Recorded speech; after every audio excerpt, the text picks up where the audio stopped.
Hey guys, it's JJ here from 8 Ren Music. Hope everyone's doing well. Here we are, big weekend, Henley Lockdown Fest 2020. Thank you so much for tuning in already. Please dip in and dip out across the fence. So I want to say massive thank you to my team, Ryan Irving, Henley Web Design, Henry McIntosh from 2112 Marketing, Tom Robery, Blue Wing Media, Rob Paray, Stimulus Creative, Daniel Bond from Bond's Estate Agent, David Hames, Henley Coaching Partnership, Louise Earl from 8 Ren Music. Thank you guys so much. Without you, never be able to make this happen. Huge thanks to our main sponsors, Beckhoff Automation, Zoom, and Hot Moves. Thank you so much for your kind donations and contribution to the events. I want to say another big thanks to our long list of supporters who've also generously donated. Thank you very much, and we'll be mentioning you guys across the weekend. We have a selfie competition running this weekend, so please use the hashtag Henley Lockdown Fest. Post, take part, get involved, put them up online, Facebook and Instagram, but please do use the hashtag and we'll be announcing the winner across the weekend. Graham Bell, he's been here, he can be here all weekend, he's taken up his time, so thank you so much, Graham, for being here and being our amazing host this weekend. Okay, so before I hand you over to Graham, please do donate whatever you can to our amazing charities, the NHS and Henley-based mental health charity Riverside Counselling Service. Please do donate. Thank you. Okay, so last thing is the music video. A lot of you probably have seen it online already. It went live yesterday, and we're going to play it again now, and then I'm going to hand you over to Graham Bell. Guys, have an amazing weekend. Thank you so much.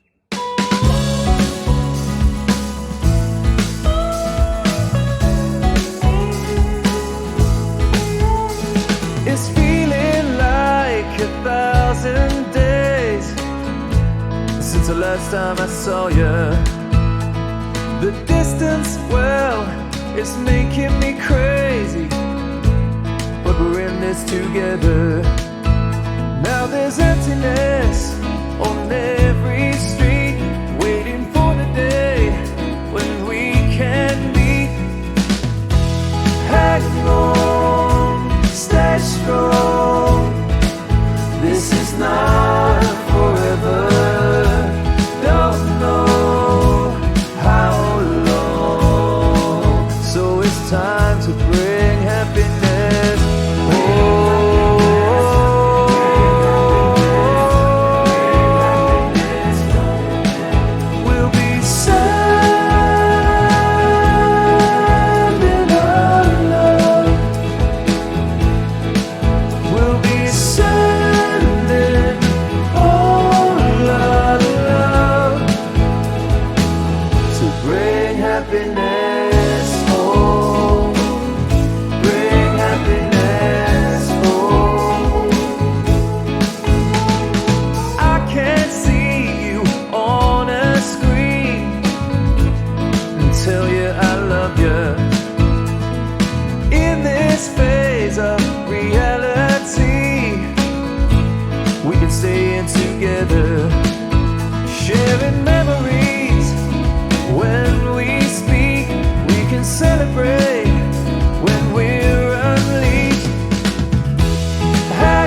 happiness.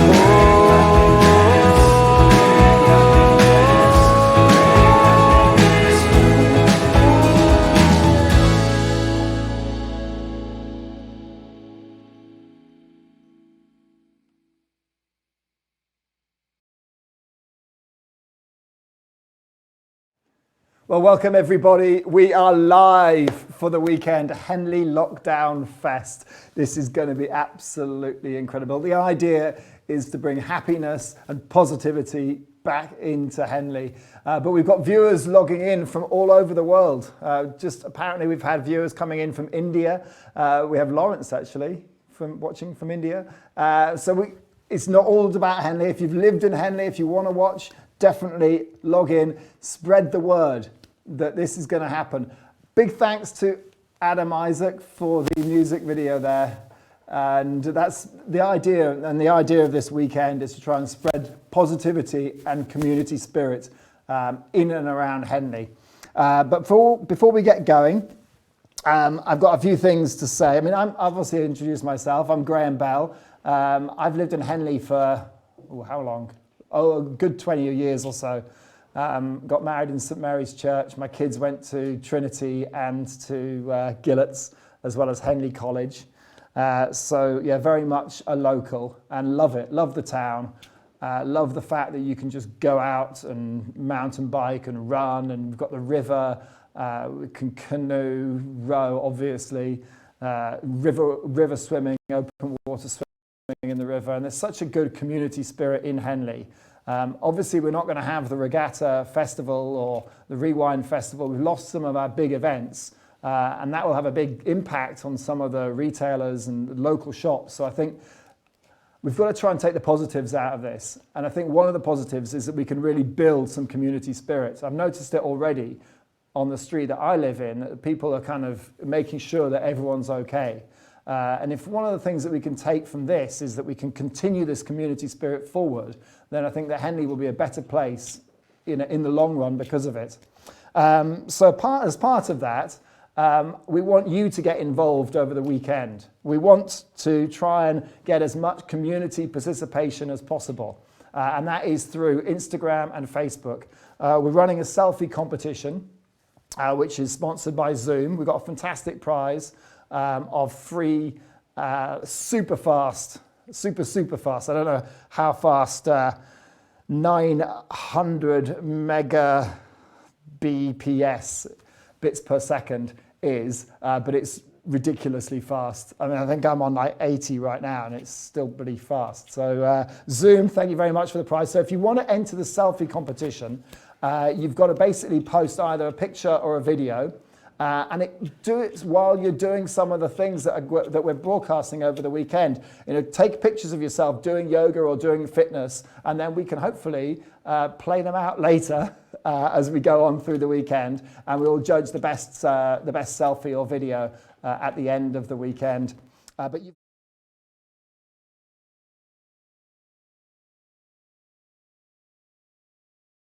Follow us. Or like us on Instagram or Facebook, so at Henley Lockdown Fest, and also at Zoom PLC, that's ZZOOM.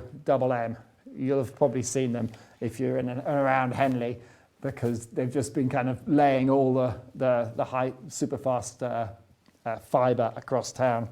So yeah, so that's it. So coming up over today, we've got yoga sessions, which is going to start off with Green Leaves Yoga. Then we've got Get Fit session from 10:30 to 11 with Fitness Space. Then we've got a cooking session with Crockers of Henley with Tom Westerland, the chef, who actually was on the BBC show. He was on the BBC Great British Menu. He was the Welsh finalist in 2019. He's going to be doing a rendition of the BBC programme, it's kind of Saturday Kitchen, which should be pretty awesome. That's in the morning. That's in the morning session. Then we've got a bit of a break, and then we start off at 2 o'clock again with the acoustic sessions. We've got Katie Mobley with her band Hoverfly, and then Megan Henwood, another local musician, very, very popular around Henley, at 3 o'clock. Then Paul Claire Hugh from the Crooked Billet. He's going to be showing you some more cooking skills, followed by an interview with Formula One Supremo, Ross Brawn, who also lives in Henley and grew up around here. And then wine tasting with Alistair Cooper. That is from 5:45 until 6:20. And then we've got a little bit of a break again. And then in the evening, we've got more live music. We've got Okium with his fantastic set. And then we'll have Natasha Hamilton from Atomic Kitten. And she'll be playing from 9:15 until 9:45. And then we've got the local DJ, Jamie Taylor, will be basically cranking up the tunes, and we'll finish the evening off at midnight. And hopefully we'll all be drinking the wine that we've been tasted from Alistair Cooper, and we'll be all flowing and happy by then. But it starts off with yoga in about 20 minutes time, and Greenleaves Yoga. So if you want to get involved with the yoga, go off and get your yoga mats ready, get your yoga pants on, and get ready to stretch and loosen up for the day. Also like to thank the charities. We've got 3 main charities that are sponsoring this event. We have in alphabetical order. Let's do it in alphabetical order. We have Beckhoff, Beckhoff Automation, Steve Hayes, Gary Francis. They've been big supporters locally of arts and music around Henley. They sponsored the Henley Festival for many, many years. And they do automation, and they're doing all they can to try and help out during this crisis that we have right now. Also, we have Hot Moves, Hugo Gentili, another local character. Everyone probably knows Hugo if you've been in and around Henley. And then Hugo have done an awful lot as well with Hot Moves to help out locally as well. And also we have Zoom. The Zoom are new to Henley. And they are basically, they've chosen Henley to come in and to lay this super fast broadband.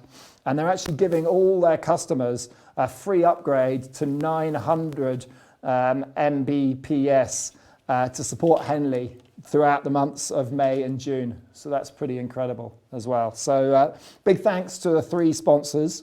Don't forget our selfie competition.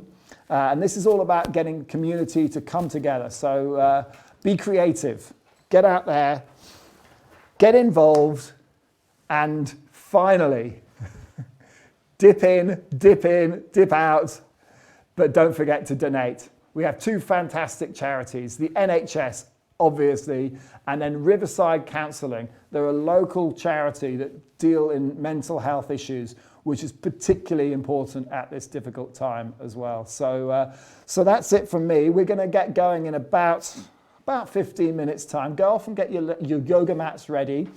We have Sally from Greenleaves Yoga, who will be getting you all stretched up and limboed fit and ready to go. I'll be joining in here as well.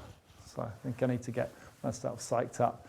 So 15 minutes time, we'll be back with some yoga.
Well, welcome back to Henley Lockdown Festival Live.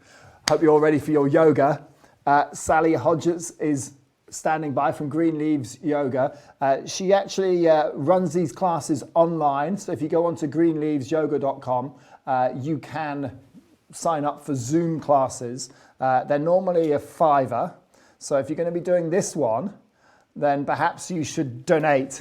And if you want to donate, you go onto our website, which is henleylockdownfest.com, and then there's a donate button. Click on that and you can choose which charity you donate to, one or both. And you can donate to the NHS or to Riverside Counselling.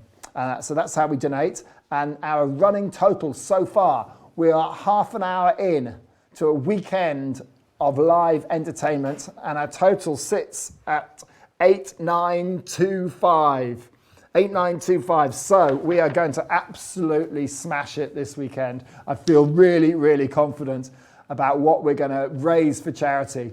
But also, we want that community spirit built up as well. So we want you to get your selfies out, take pictures, videos. If you're going to do this yoga session with Sally, then get someone to take a picture if it's not too embarrassing and send it in. Just use the hashtag Henley Lockdown Fest and then put it up on Instagram or Facebook and enter the competition by following us, Henley Lockdown Fest, and at Zoom PLC. So let's get ready for the yoga. It's going to be a gentle class, rhythmic pace, strengthening and healing body and mind. So enjoy. I will pass you over to Sally now.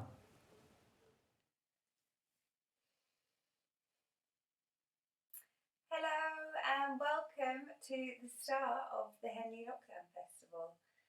It's so nice to see you guys, some familiar faces and some new faces too. It's wonderful that you have decided to come and give some yoga a try today. So my name is Sally from Green Leaves Yoga, and I'm going to be taking you through a 45-minute yoga practice, including some breath work, then some movement, and then some meditation.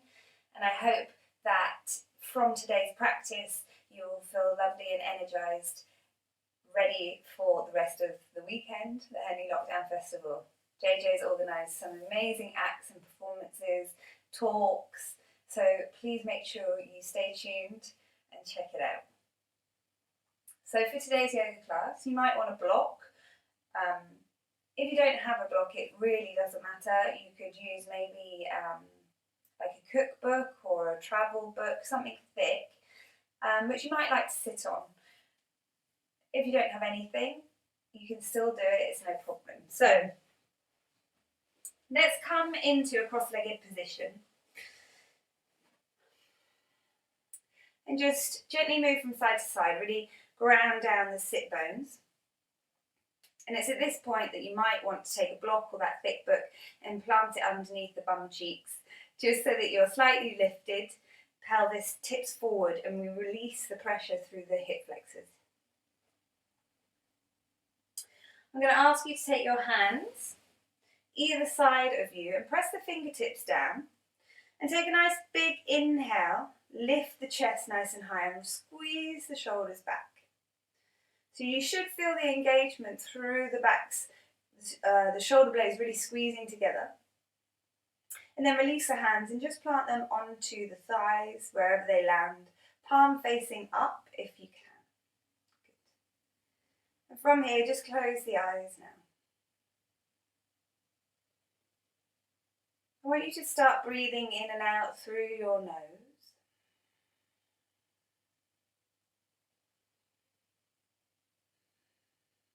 And you don't need to change anything to begin. All I'm asking of you is to just take your awareness to your inhale and exhale. It might be the first time that we've even thought about how we're breathing today or ever. But our breath is like the gateway into how we're feeling.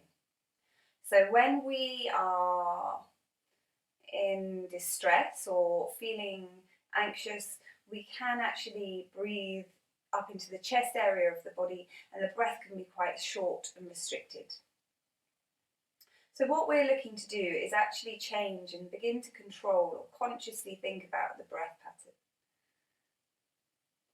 So I want you to take a nice deep inhale. It's not rushed, it's nice and slow. Breathing all the way up to the top of the inhalation. And then with control, exhale through the nose, breathing all the way to the bottom of the exhale.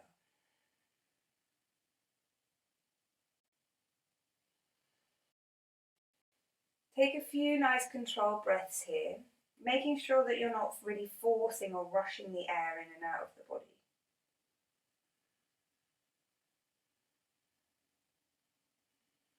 And even after a few nice deep breaths, you should begin to feel a lovely benefit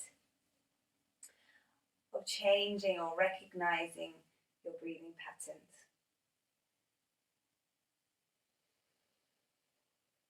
Allow the awareness to drop down into the lower belly. And as you inhale, I want you to expand through the lower belly. Press it outward.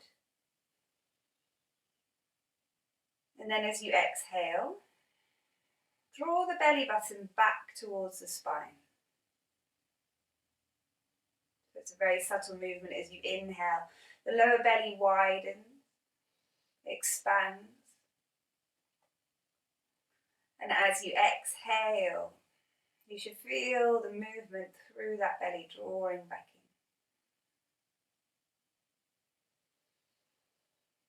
Taking a few more nice deep breaths, really actively drawing the belly in on the exhale and releasing, drawing it out on the inhale.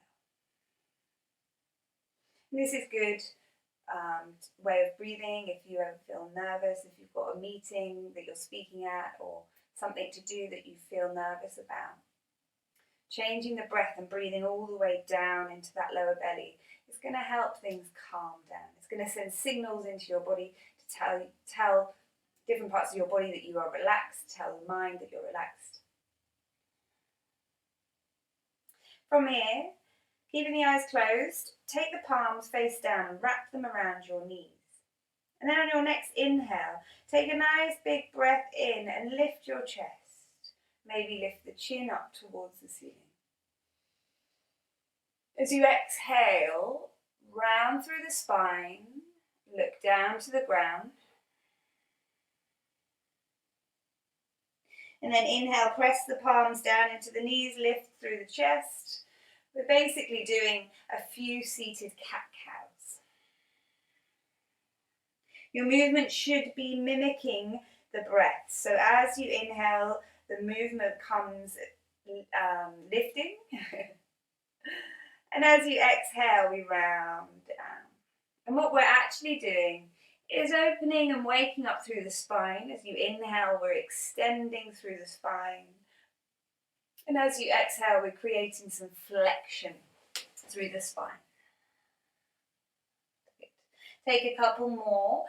And for these next few, I want you to move into the fullest variation of them. So nice big movements now, lifting all the way up and exhaling, all rounding all the way down. Good. And on your next inhale, come to a neutral position, chest lifted, shoulders rolled back and down. Take the right hand to the floor. Take a nice big inhale. And as you exhale, your left ear is going to drop down to your left shoulder. So we're just going to work into the neck now. If you don't feel anything, you can take the left hand over to find the right ear and gently encourage the head to come down. Take a couple of nice deep breaths here.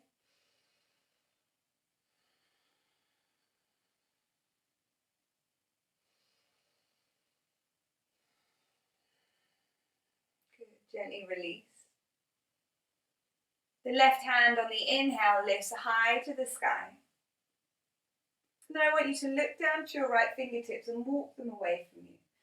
Coming into a side stretch. So maybe the right elbow wants to come down to the ground, but it doesn't matter, you can stay up on your hands, it's your choice.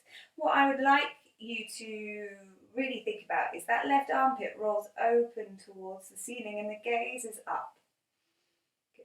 Take one more nice deep inhale and exhale here. And then on your next inhale, coming back to center. Left fingertips down. And from here,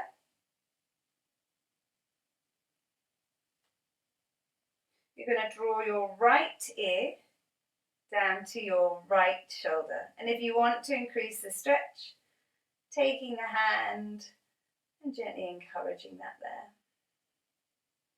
So I can feel that nice and deep through the left side of my neck into the shoulder.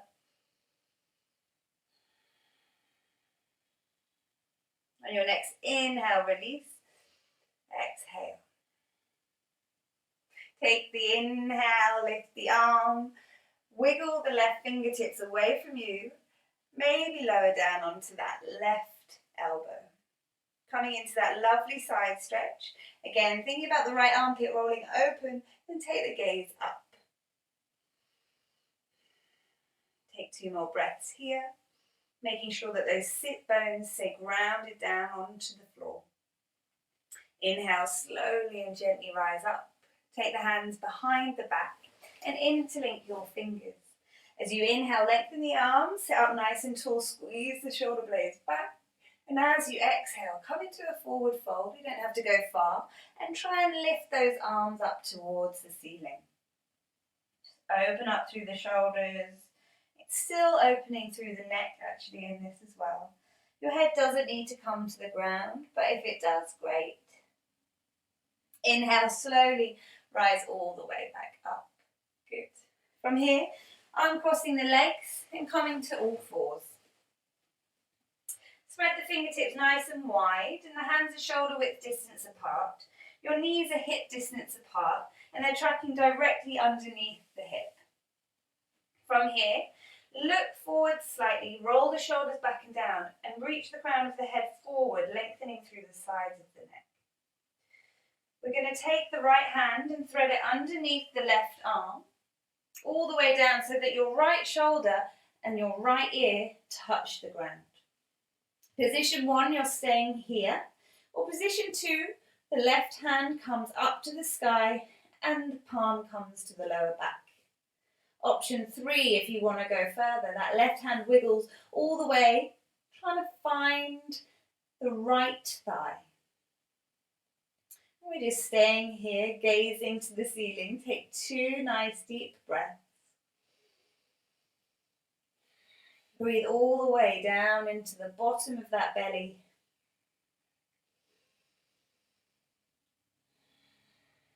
And on your next inhalation, release the left hand from behind the back, plant it back down to the floor. Exhale here. Inhale slowly. Rise back up onto all fours. Reposition the hands so that they're shoulder width distance apart. Fingertips spread nice and wide. And let's go on to the other side. So take a nice big inhale. And as you exhale, the left hand threads through.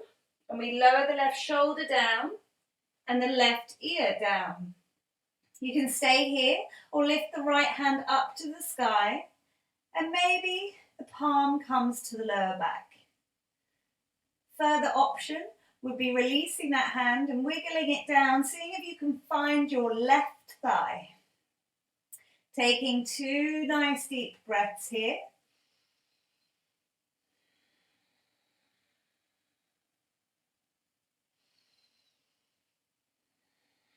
And on your next inhale, release the hand all the way to the floor. Exhale it here. Inhale, slowly rise to all fours. And if you have got any pressure through the knees, you're welcome to take some padding underneath. So maybe a pillow from the sofa, maybe a blanket. Exhale, releasing back to your child's pose. Coming all the way down, the forehead rests onto the mat or the floor. And if that's not possible for you, You can make two fists with the hands, plant one on top of the other, and use that as your pillow. On your next inhalation, slowly rise back up to all fours. Reposition the hands and feet, spread the fingers nice and wide, knees underneath the hips. As you inhale, lift the right knee off of the mat and press the leg away.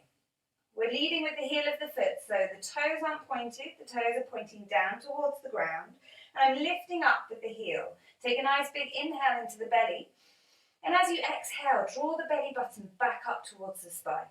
So staying here is an option one, otherwise releasing the left hand away from you, reaching forward. Try and get a nice straight line. Taking the gaze forward, just past the hand. Take a nice big inhale, and as you exhale, bend the knee, bend the elbow, curl the spine. See if you can get the two to meet underneath you. As you inhale, lengthen, move nice and slow. Exhale, curling through. One more. Nice big inhale. Exhale, squeezing it together, and we're going to hold here for 1, 2, 3, 4, 5. Inhale, lengthen it out. Exhale, hand to floor. Exhale, knee to floor. Good. Lovely, well done. Let's try the other side. As you inhale, lengthen the left leg. Remembering to lead with the heel of the foot, not the toe. Take a nice big inhale into the belly. Exhale, suck the belly in. And then using your balance with control, send the right hand forward. So you can stay here, your options. Otherwise, inhale, exhale, bend the knee to the elbow. Move slowly in control. Inhale to lengthen. Exhale to round. One more inhale. And as you exhale, really squeeze the two together for 1, 2, 3, 4, and 5. Inhale, lengthen the arm. Exhale, release the hand, release the knee to the floor. Well done. Tuck the toes under. Take a nice big inhale. And as you exhale, lift the knees off the floor, send the bum to the ceiling. Find your downward facing dog. In your downward facing dog, have a look forward to the hands. Make sure the fingertips are spread wide and the hands are shoulder width distance apart. And then my gaze travels back to the back of the mat. I look to my ankles, then to my knees, and my gaze is fixed between the thighs. My feet are hip distance apart. And take a nice deep inhale and exhale from here. On your next inhale, look forward to the hands. Rise up onto your tiptoes and step your right foot through. You want your right foot as close to your right thumb as possible. So give it a helping hand with the right hand if you need. Release the left knee down and untuck the toes. As you inhale, take the arms up overhead, coming into a low lunge position. Take a few nice deep breaths here, and I want you to tuck your tailbone down to increase the increase the stretch through the left hip flexor. Okay, take one more inhale, look up, spread the arms wide, open the chest. And as you exhale, release the hands, send them behind the back, interlink the fingers. Inhale, lengthen the arms, lift the chest, look up. Stay looking up as you take a deeper bend through the front knee and try and get the hands wiggling down the back leg. Take 2 more nice deep breaths here.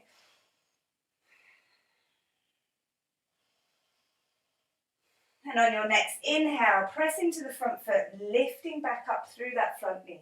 Release the hands from behind the back. And from there, you're going to lift your left hand nice and high. As you exhale, take the elbow to the outside of that front knee and plant the hands into prayer position. Good.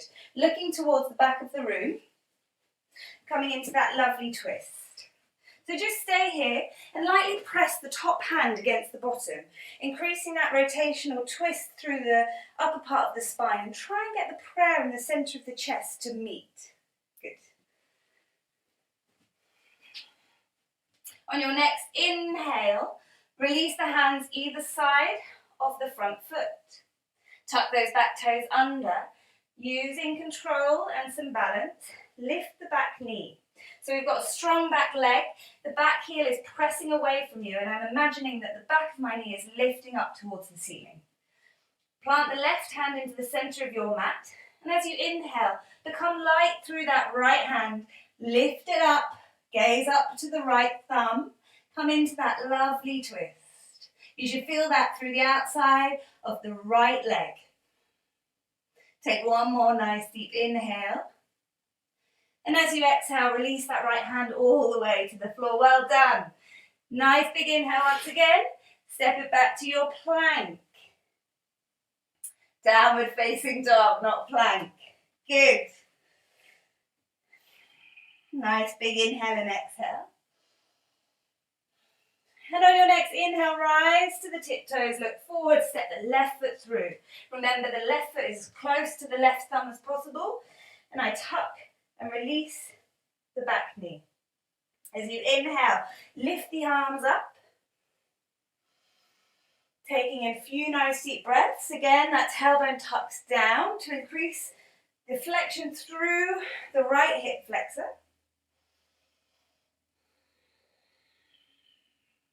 One more nice big inhale. And as you exhale, release the hands behind the back, interlink the fingers, lift the chest. And as you exhale, take a deep bend through the front knee, wiggling the back, the hands down the back of the right leg. Two more nice deep breaths here. And on your next inhale, press into the front foot, lift back to a neutral position, release the hands. The right hand lifts high to the sky. Then as you exhale, we take it to the outside of the knee, hands to press. So my top elbow is lifting nice and high. I'm lightly pressing that left hand down against the bottom. And I'm trying to press my chest towards the prayer. My gaze is behind me towards the back of the mat. Take one more nice big inhale and exhale. And as you release, plant the hands down. Either side of the front foot. Slowly and with control, inhale, lift the back knee. So press the back heel away, stabilize. The right hand comes to the center of the mat. And as I inhale, I lift up, coming into that lovely twist. Gaze up to the left thumb. If there's any neck issues, just come into a neutral position looking forward, or you can keep the gaze down. It's really your choice. Take one more nice big inhale. And as you exhale, release that left hand to the outside of the front foot. Take a nice big breath in. Slide the front foot back to your downward facing dog. Well done. From here, slowly looking forward, you're going to step your feet all the way to the top of the mat. So take a nice deep bend through each of the knees. You walk up to the top of your mat. Hands to the shins. Inhale, press forward, lengthen the arms, lift the chest into flat back. As you exhale, softness through the knees again, and just curl forward. Take a few breaths, just gently swaying from side to side. Coming back to that center point of stillness. Inhale, slowly peel up. Lifting the arms up overhead, look up towards the ceiling. And exhale, release, hands by the sides. Well done. Let's go through a sun salutation. So feet together, front of your mat. Hands by the side. Take a nice big inhale, lift the chest up. Exhale, roll the shoulders back and down and really press the fingertips towards the floor. Your gaze is forward. As you inhale, lift the arms high over the head, look up. And as you exhale, gently roll forward, releasing the hands to the shin and the crown of the head reaches down. As you inhale, press the palms into the fronts of the shins, lift up into flat back position. As you exhale, bend the knees, plant the hands, step back to a plank. Shoulders over wrists, and then drop the knees, untuck the toes, look forward, squeeze the elbows tight to the torso, so we're working the triceps, and lower down onto your belly. As you inhale, feel like you're dragging the chest through the arms to lift up into upward facing, or low cobra if you choose. Tuck the toes, come back to the knees, lifting the bum, downward facing dog. Feet are hip distance apart, the gaze is between the upper thighs. My shoulders are nice and soft. There's a bit of a bend in my elbow joints to release the pressure through my shoulders. Take one more nice big inhale and exhale. On your next inhale, lift up onto the tiptoes, bend the knees, look forward and step the feet to the front of your mat. Hands to shin, inhale, rise to flat back. As you exhale, release the head down to the ground. Inhaling, rising all the way up to standing. Lift the arms, exhale, release hands to side. Well done. Let's do it again. Inhale, lift the arms up. Exhale, forward fold. Inhale, rise to flat back, so hands to shins. Exhale, bend the knees, plant the hands, step back to your plank. Full chaturanga if you have it, otherwise knees down, lower down to the chest. Inhale, upward facing, or mini cobra, your choice. Exhale, tuck the toes, downward facing dog. From here, we're going to step the right foot forward as close to the right thumb as possible. So if you need to give yourself a helping hand to get there, go ahead. As you inhale, lift the arms, nice deep bend in that front leg, warrior one. Inhale, lift the chest, look up. And as you exhale, release the hands. Come back to your downward facing dog. Inhale, look forward, step the left foot through. Nice bend through the front knee, lift the arms up, rising into that warrior one. Take a nice big breath in, widen the chest, take the gaze to the ceiling. And as you exhale, release the hands to the floor, step back to your downward facing dog. Take a few breaths, gazing to the back of your mat. You should be feeling a bit warmer already. On your next inhalation, look forward to the hands and walk the feet up to the top of the mat. Plant the hands to your shins, lengthen the arms, lift the chest, inhale, flat back. And as you exhale, lower down. Inhaling, softness through the knee joints as you rise to standing, lift the arms, look to the ceiling, and exhale, release the hands to the side. Good, let's go, keep going. Inhale, lift the arms up. You're all doing amazingly. Exhale, forward fold. Relax the back of the neck. Inhale, rise to flat back. Exhale, step back to plank. Knees, chest, chin, or full chaturanga, remembering the elbows squeeze tight to torso. Inhale, upward facing, look up. Tuck the toes, downward facing dog. Let's step the right foot through again. Come into that high lunge. Lift the arms. Take a couple of breaths here. From here, your back heel lowers down to the ground. The arms reposition out to the side, warrior two. So my gaze is over to the right middle finger. There's a deep bend through the front knee. My front knee is tracking out to the little toe edge of foot. It's not tracking in. Take one more big breath. And then cartwheel the hands either side of the front foot. Nice big inhale. Step it back to your downward facing dog. Inhale. Same thing, other side. Left foot comes forward. Breathing in. Lift the arms up. Stabilize. Deep breaths. And then the right back heel comes down. Open up through the arms. Warrior two. Gaze to the left middle finger. Really lengthen through the arms and squeeze the shoulder blades together. One more inhale. And as you exhale, cartwheel the hands either side of the front foot. Step it back to your downward facing dog. Take 2 deep breaths here. Well done. You're doing amazingly. On your next inhale, look forward. Step it through to the top of your mat, rising to flat back. Exhale, forward fold. Inhale, slowly rise all the way up. Exhale, hands to the side. One more variation. Inhale, lift the arms. Exhale, forward fold. Inhale, rise to flat back. Exhale, step back to plank. So we should really be feeling the heat building now. Lower down.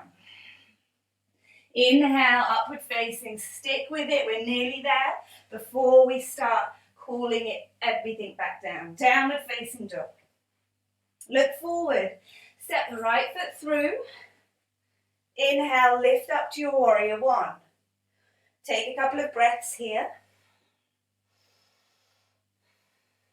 And then release the back heel down, toes at 45 degrees, coming into your warrior two, gazing over the front middle finger, the right hand's forward. From there, let's lengthen the front leg. Wiggle the back foot in just slightly. The right foot's facing the front, left foot 45 degrees.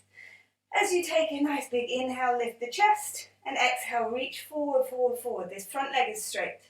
Trikonasana, take the hand down, rest it on top of the shin or the back of the hand against the inside of the shin, your choice. And the gaze is up to that left thumb. Any neck issues, again, looking down. Take one more nice big inhale. And as you exhale, look to the ground. Plant your hands either side of the right foot. Lift the back heel. Drag that front foot back to your downward facing dog. Take a nice deep inhale and exhale. And on your next inhalation, step the left foot through. Rise up to that high lunge. Ooh, stabilize. Nice deep bend through the front knee. Looking forward, hips and shoulders squaring to the front of the mat. From here, move into your warrior two. The back heel, the right heel drops down, releasing the hands into a warrior two position, gazing towards the left middle finger. Tuck the belly in, tailbone tucks under, squeezing the shoulder blades together. On your next inhale, lengthen through the left leg. Wiggle the back foot in slightly. And then inhale, lift your chest. Exhale, reach forward, forward, forward, keeping that left leg straight. Hand comes to shin, gazing up towards the right thumb. So in your Trikonasana, or triangle pose, press the back of the head back and the back of the shoulders back. Increase that stretch. One more inhale. And as you exhale, look to the front foot. Cartwheel the hands either side. Nice big inhale, drag that front foot all the way back to your down dog. Whew, well done. From here, let's take 3 nice deep breaths in your downward facing dog. Your knees can be bent here, no problem. What we're trying to get is a nice triangle shape through the body. So quite often the feet can be too close to the hands and the weights in the shoulders. So step them back. Bend the knees. It doesn't matter if the heels are off the floor. And I think that's more than 3 breaths now. So let's inhale. Step it through to the front of your mat. Rise to flat back. Lift up, lengthen. Exhale, forward fold. So from here, I want you to bring the feet together. So there should be no gap between the thighs. For some of you there will be, but for me there's no gap. From here, the fingertips brush past the floor, and I'm going to lift the arms. As I do, I'm bending the knees, imagining that I'm sitting into a chair. My gaze comes up towards the ceiling, and then my tailbone is going to tuck down and my belly scoops in, activating here. Looking up, my shoulders are away from the ears. Take one more big inhale. And as you exhale, forward fold, let it go. Inhale, rise to flat back, lengthen. Exhale, step it back to your plank. Stick with it. Exhale, lower the knees down, chest, chin, or full chaturanga. We are nearly there. Inhale, rise up, upward facing dog. Good. Exhale, tuck the toes. Downward facing dog. And from here, lower those knees down. Find a child's pose. Well done. So we should be feeling much warmer. Just going to move my mat forward. Good. The whole point of this practice this morning is to work up and build up that heat. And we've got to the tip of the mountain, the highest point, and now we're slowly going to bring it all back down again. So take a couple more nice full deep breaths in your child's pose.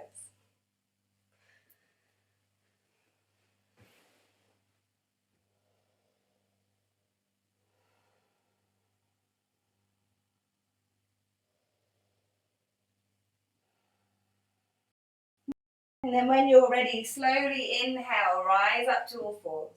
We're coming to a seated position. There's a few ways to get there. I like to cross my ankles behind me, walk my hands back towards the body and roll over the ankles, arriving into a seated position. If that's not possible, you can come into it however you would like, maybe bringing the knees to one side and coming down. It's your choice. From here, the legs are out in front of you. So if already you're sitting with the legs in front and your back is here, really struggling to sit upright, this is when you're going to sit on that tip side of the block underneath the hips. Otherwise, you're going to take a nice big inhale into the front of the body and sit up nice and tall. Look down to those toes, draw them back towards you so they're not pointed, and press the backs of the knees down into the mat, almost lifting the heels off of the floor so our legs are nice and active. Take a nice big inhale, lift the arms overhead, and as you exhale, keep the length through the front of your body and come forward over the legs. So what we're avoiding is this. So I want you to come up, wide through the chest, reach forward. Imagine you're trying to come up and over the hips. And then from there, release the hands to the floor so they can be either side of the legs. If you have the flexibility through the back of the body, hands to the sides of the feet. Alternatively, if you're somewhere in between, you could take a belt around the bottom of the feet and use that as your anchor. Inhale, lift up into that flat back once again. And as you exhale, tuck the chin down towards the chest. And let's look towards the shins today, imagining the crown of the head is really reaching forward. If this is really too much for you, you can bend your knees and take the sides of the feet from here. This might be the case if you've had any injuries in the past, or if you're just tight through that posterior chain of your body. Take one more nice big inhale and exhale wherever you are. And on your next inhalation, rise up, releasing the hands. We're going to take the hands behind us. So, fingertips spread nice and wide, and your hands are wider than shoulder width distance. So, take them wider, and then take them further back. There should be a soft bend through the elbow joint, and then you're going to bend your knees. Take the feet hip distance apart. As you inhale, lift the chest and straighten the elbows, draw the shoulder blades back. Option 1, if that's enough for you, this is where you're going to be. If you want to take it further, on your next inhale, you're going to lift the glute muscles off of the mat and lift the pelvis to the ceiling. And we're trying to get a nice straight line from the knee to the hip, from the hip to the shoulder. So to achieve that and reduce that sagging, you squeeze the bum muscles. And then if there's no neck issues, take the neck back. Squeeze the bum. For 2, let's have 3 more breaths. 4. And 5. Chin drops to chest and the glute muscles lower back down. Well done. Really working into the shoulders and the glutes. Moving into Baddha Konasana. Take the soles of the feet together. Option 1 for you is wrapping the hands around the wrists, the ankles, not the wrists. And just gently butterfly the knees. If this is feeling okay for you, your body's feeling nice and open, you can interlink the fingers and wrap them around the outsides of the feet. And I want you to think about the sensation of an upward facing dog. As you inhale, lift the chest through the arms. Good. And then actively press the knees lightly down towards the floor. You can even sway from side to side, getting one knee down and then the other, if that feels good for you. Otherwise, you're just going to stay where you are. Take the gaze down towards the floor. This is where we start slowing everything back down. So in this position, I want you to come back to that breathing that we were doing right at the start of the class this morning. So in and out through the nose. And the full awareness resides down into the lower belly. So as you inhale, the belly expands. And as you exhale, the belly button draws back towards the spine. Inhaling. And exhaling. 2 more here. Sitting up nice and tall, don't round through the lower spine.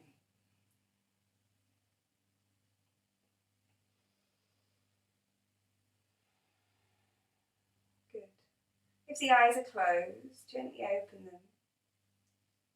We're going to come into a lying down version of this position. So, I'm on the length of my mat now. Soles of my feet are still together. And I've got a diamond shape between the legs. From there, I'm slowly going to peel down onto my back. This is called Supta Baddha Konasana. So, you might want to move the heels of the feet closer to the groin as you lie down onto your back. And you might want to use blocks or pillows under the outsides of the thighs if this feels instantly very intense. Of course, if it feels very uncomfortable or you're experiencing discomfort, then my suggestion would be to just bring the knees in. Take the right hand on top of the chest and the left hand just above the navel. So let's just really get into that abdominal breathing. I want you to just take a nice big inhale into that right hand that's residing into your chest. See if you can lift that hand up. And as you exhale, release the hand down. So you should feel a nice lifting through the right hand. And as you exhale, that right hand draws down. To get into that abdominal breathing, we really want that left hand to be moving and the right hand to be still. So now let's see if we can breathe into the left hand by taking a big breath in and feel the belly expand. And as you exhale, allow that left hand to drop down towards the ground.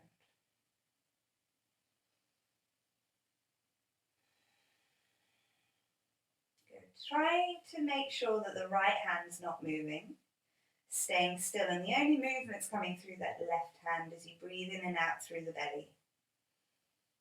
Gently move that left hand down to just below the navel now. And I want you to see if you can breathe into that area too. All the way. On the inhalation, breathing all the way down to the bottom of that lower belly.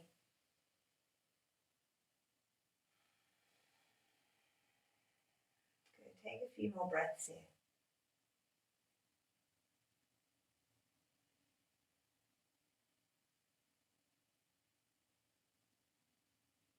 When you're ready, slowly release both hands to the outsides of the thighs and draw the knees together, giving the hands a little bit of a helping hand. Good. Lengthen the right knee and lower the leg down. Good.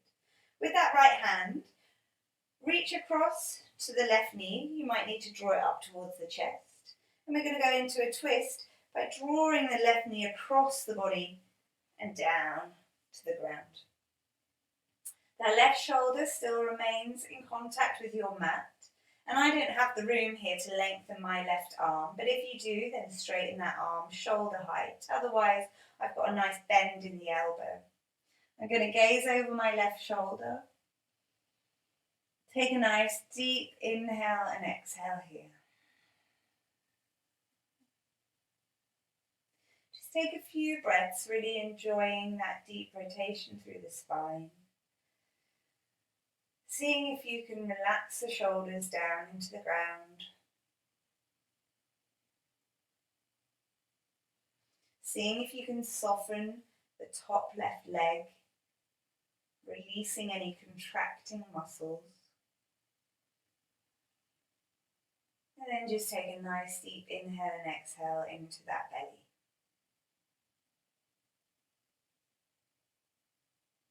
On your next inhalation, releasing the twist, lengthening the left leg onto your mat or the floor. Reposition the spine so that you're in a nice neutral position, and then bend the right knee. The left hand comes across to that right knee, so you might need to lift the knee towards the chest. And then as you exhale, take it across the body and find your twist. So my right shoulder is still in contact with my mat, and the gaze is over towards the right hand. So that top knee doesn't need to be on the floor. The aim isn't overstretching to the point where the right knee's on the floor but there's a little niggling pain in the spine. It's just a very neutral position, that place between effort and ease. We're really just trying to find that point of balance through the body.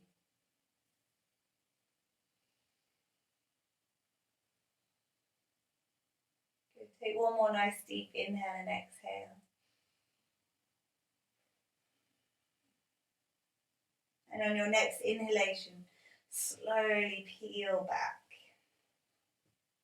Draw both knees up to the chest, hugging it out for a moment.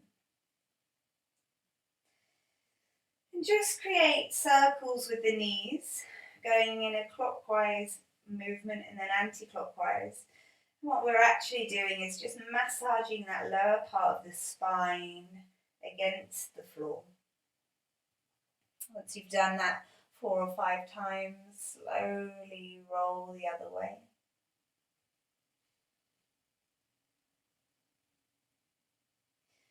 Close the eyes. Release the feet to the floor. Let the arms fall wide, palms face up, and then lengthen the legs. Allow the feet to fall as wide as your mat or just wider than hip distance apart.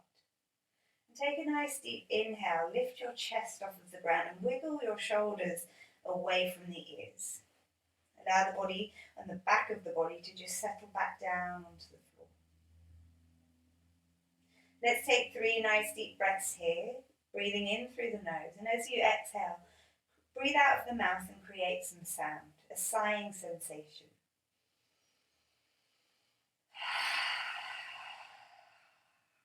Two more.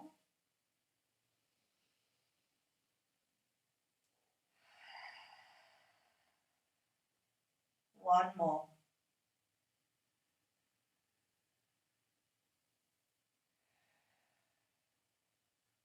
And from here, release any breath control now. Just allow the breath to fall back to its natural rhythm.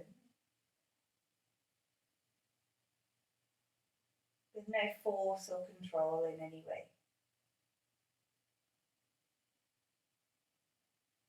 And if comfortable for you, ensure that the eyes are closed.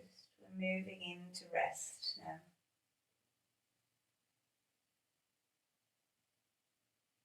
Allow the lower jaw to become slightly unhinged, releasing any sensations of clenching.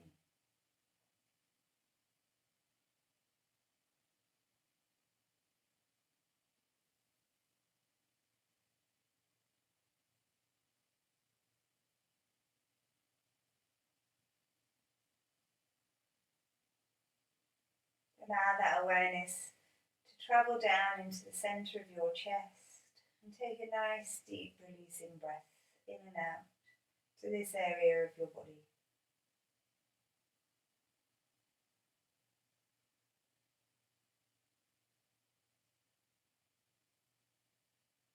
Take your awareness through the backs of the arms, feeling what parts of the arms are resting on the ground. Feel the weight through the arms.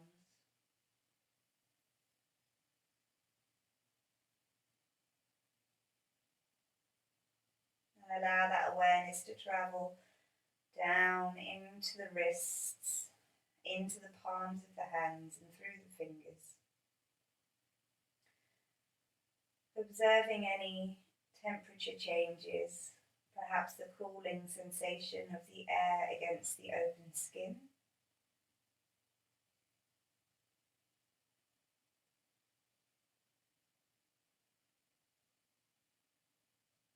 Move down, now into the belly,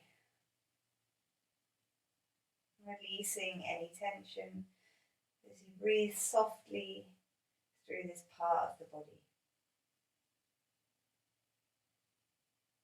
Watching the gentle rise and fall of the belly.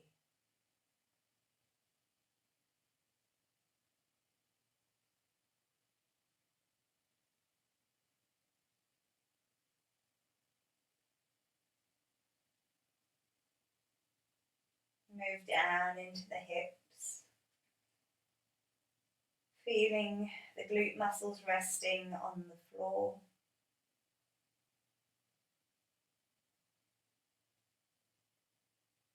And the hips nice and open after your practice this morning.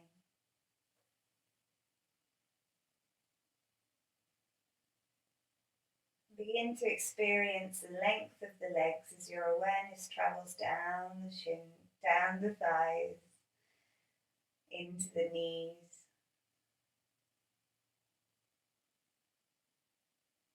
into your shins and calves.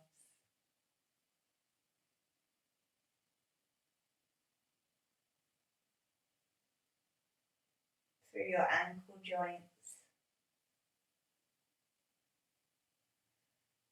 into your feet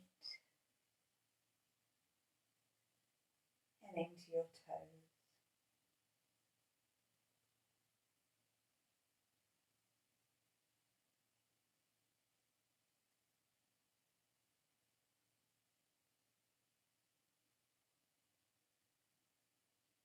Awareness into the whole body at the same time.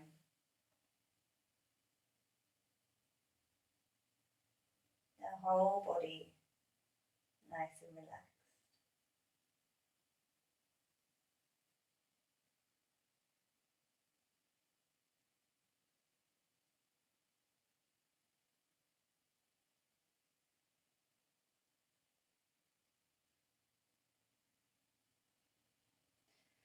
From here, take a nice deep full breath in and out now. Generate some movement through your fingers and your toes.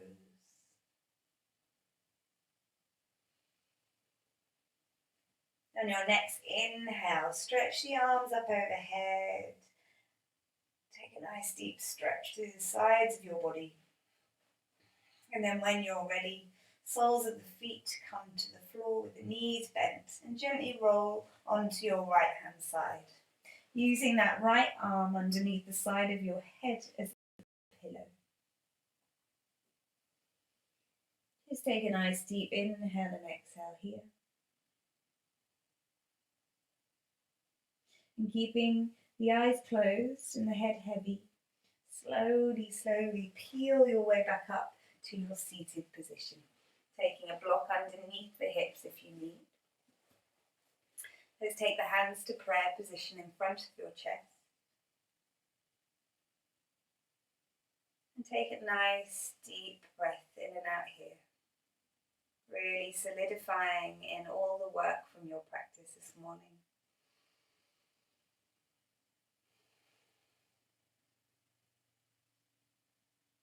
Just take a moment to give yourself some thanks for turning up this morning, for moving your body, and for supporting the Henley Lockdown Festival. Namaste. Thank you very much. It's been an absolute pleasure to offer you some yoga this morning, and I hope you're all set for your weekend ahead, Henley Lockdown Festival. If anybody would like to do any more yoga with me, my name is Sally, and I'm from Green Leaves Yoga.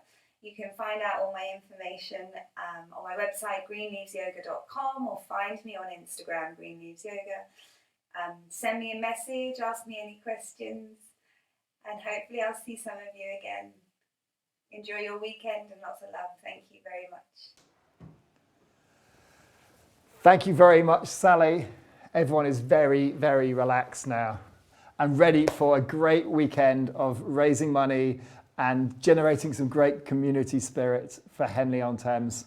Thank you very much. And if you want to follow Sally, then she's on greenleavesyoga.com, and you can do her sessions. So you can log on and she will do a Zoom session with you where she'll actually be able to see you and give you feedback, which is obviously a lot better way of doing yoga than just kind of copying someone on the TV. So well done, Sally. Great way of starting things off.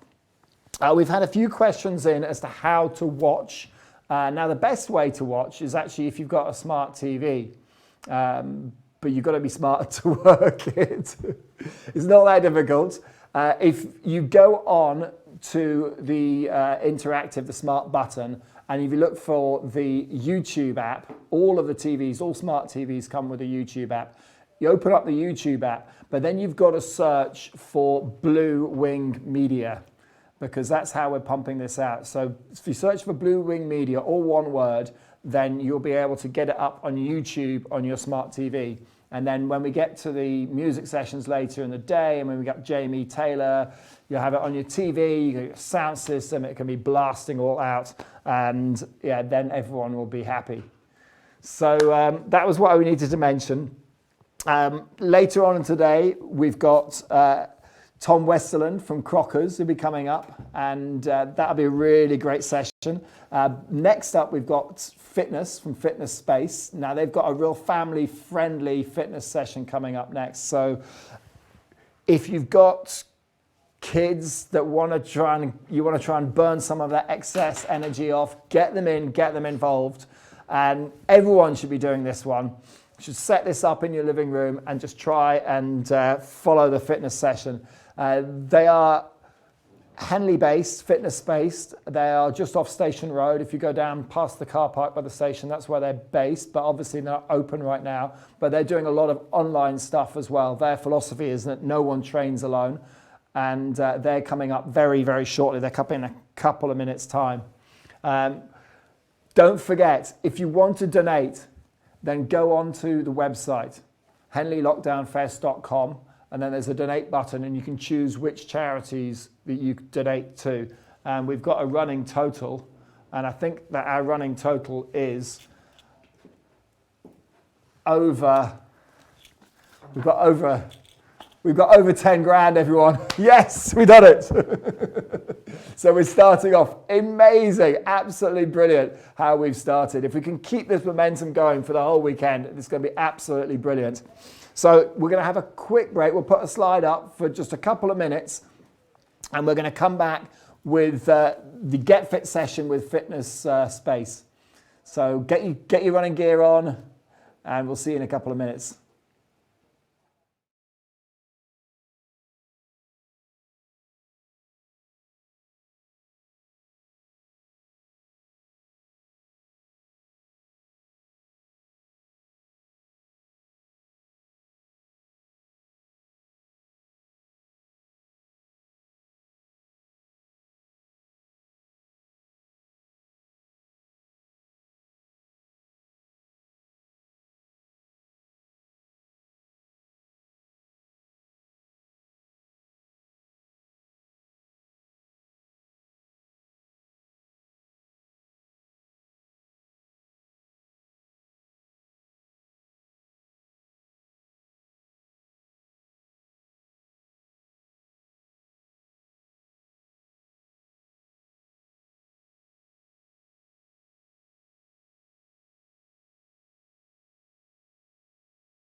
Right then, I hope you're all ready for the fitness session with Henley Fitness Space. Yeah, we've got the team over there. They're out in their garden, and you can do it in your living room, or you could haul your computer out if you're quickly out, so you can get outside as well. We want to get everyone involved. This is something for the whole family. We're going to up the pace right now and hand over to Henley to the fitness space. Hi, we are Fitness Space Henley, and we are going to be taking you through a family workout. We are delighted to be part of this amazing event, Henley Lockdown Fest. Well done JJ for putting on such a great event. Aim, bring happiness into the homes of Henley, while also raising some money for the NHS. Guys out there are doing an amazing job to keep us all safe, to keep us all well, and for a fantastic local charity, the Riverside Counselling Service. So we are the new owners of Fitness Space Henley. We took over in February, so we've been operating for around 6 to 7 weeks before we got the government announcement of the lockdown. So it's been a busy few months, fair to say, but like all businesses, we've just converted online. We have some amazing members that are stuck with us and really supporting us, which we're really grateful for. Thank you guys, if you're watching, I'm sure you are. And we've just converted everything online. So online classes, online PT sessions, virtual. And we're going to be taking you through just one of our classes today. The kids will start off with the warm-up, our kids will then leave, but it's completely up to you. Make it family, make it your workout, get together and have some fun. Dermot's one of the PTs. We're all allowed to be this close because family, all living together. Over to you.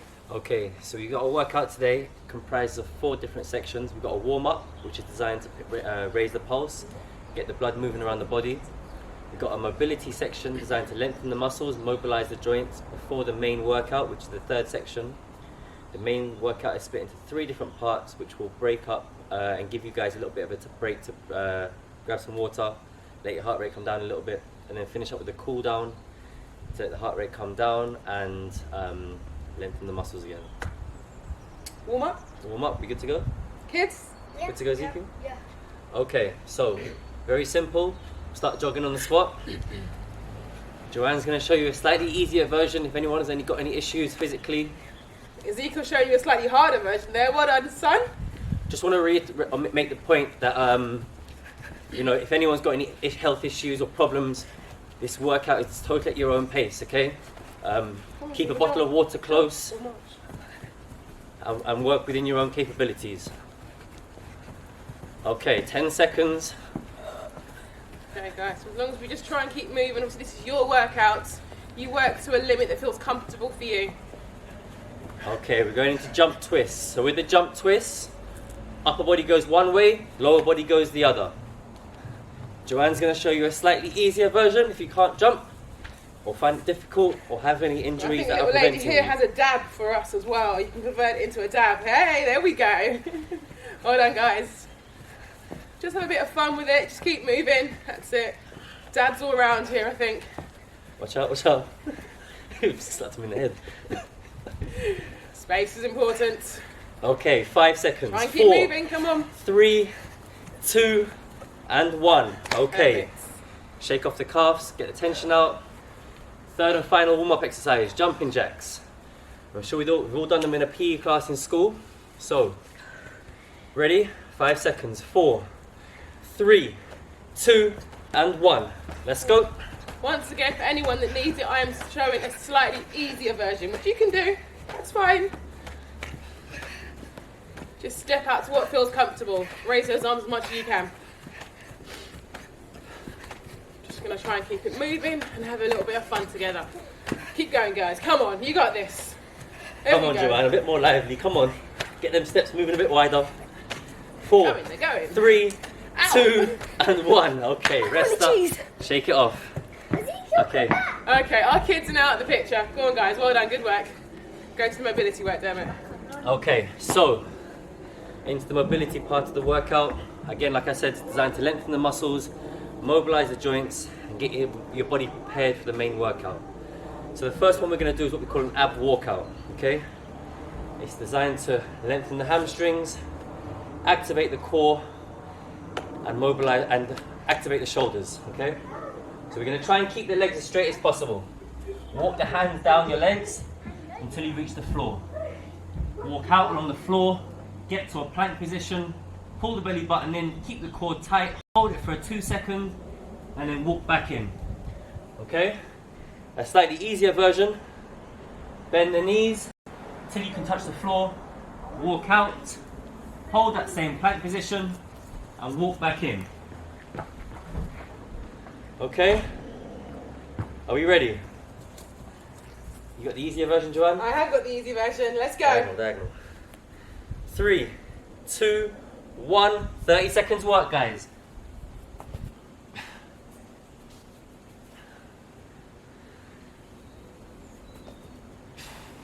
Really feel your core muscles, so all through your stomach, lower back working. Keep them nice and strong.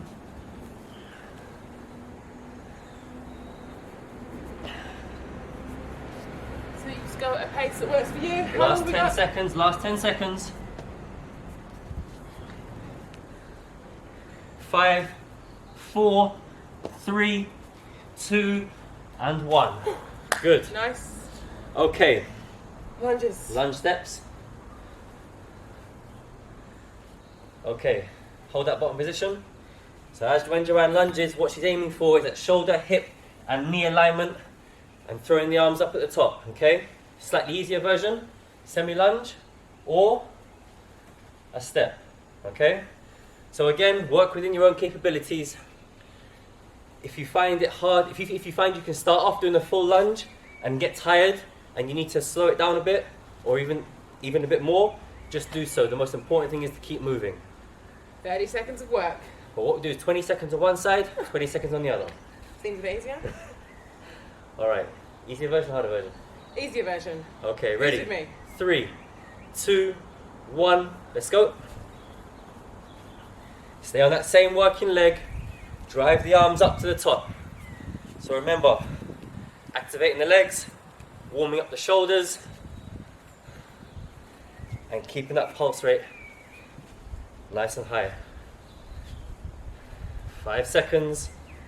4, 3, 2, and 1. Good. You should have felt the shoulder, the muscles in your shoulders starting to burn a little bit. I did. It's a good thing. It's a good thing. All right, ready. 20 seconds of a leg. Opposite leg. 3, 2, 1, and go.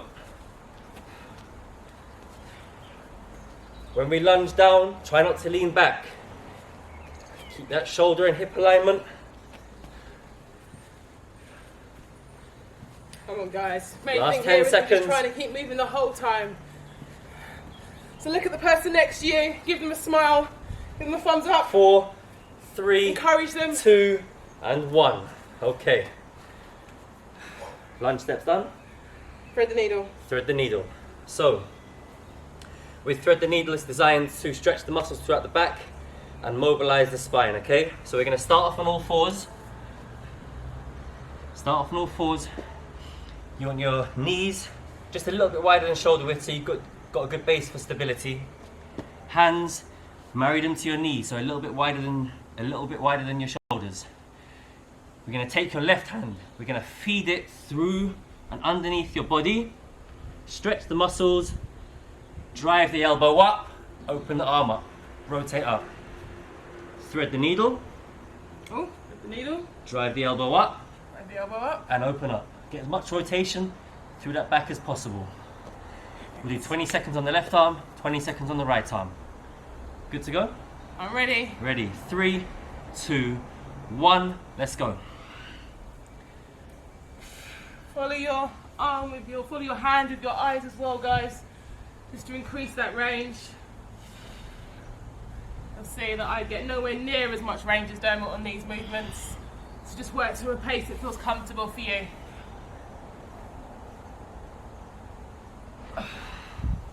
4, 3, 2, and 1. Okay. Other side? Yep, let's go. Keep it Okay, moving. ready? 3, 2, 1, let's go. Thread the needle, lead with the elbow, open up the arm. Thread the needle, lead with the elbow, open up the arm. Follow your arm over at the top. Oh, I really feel it on this side. It's really tight. Last 5 seconds. 4, 3, 2, and 1. Well done, guys. That's our mobility out the way. Okay, you got a minute's rest before we hit the main workout. Grab some water, Stay with us. shake your legs off. Just walk around a little bit, try and get your heart rate down. Okay. Wait. Don't try and cheat them out of their rest. We'll demonstrate the next one, maybe. We got Do we know 40. what to do? Alright.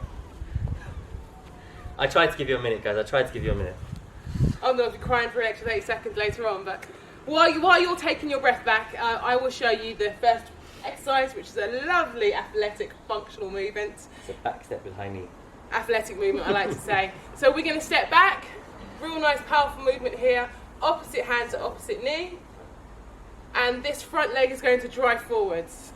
So we're here, opposite hand to opposite knee, and drive forward. If that feels comfortable for you, what we're going to do is take it into a little hop. So we're here. Hop up the ground, add a bit of a plyometric element to it. If not, it's just a step, feels comfortable, and lift that leg as high as it will go.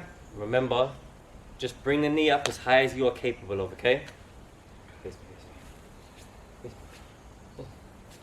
Ready? God, I don't want to look at you as I do 3, it. 2, 1, let's go. Oh, this is going to put me off. That's not going to work, guys. Sorry. Much prefer to look at you. 20 seconds on one side, 20 seconds on the other. So really making sure you're driving that leg. Opposite hand to opposite knee. Get up on them toes, Joanne. Call Get that it a hop in. nice sprinter's movement. Imagine we're Usain Bolt here, starting out 100 metres, exploding out of the blocks. 5 seconds. 4, 3, Wobbles. 2, and 1. Good. Shake off that standing leg. Your glutes should be starting to fire up now. Feel my quadriceps right here. Okay. Opposite Opposite leg. side. Ready. 5, 4, 3, 2, 1. Let's go.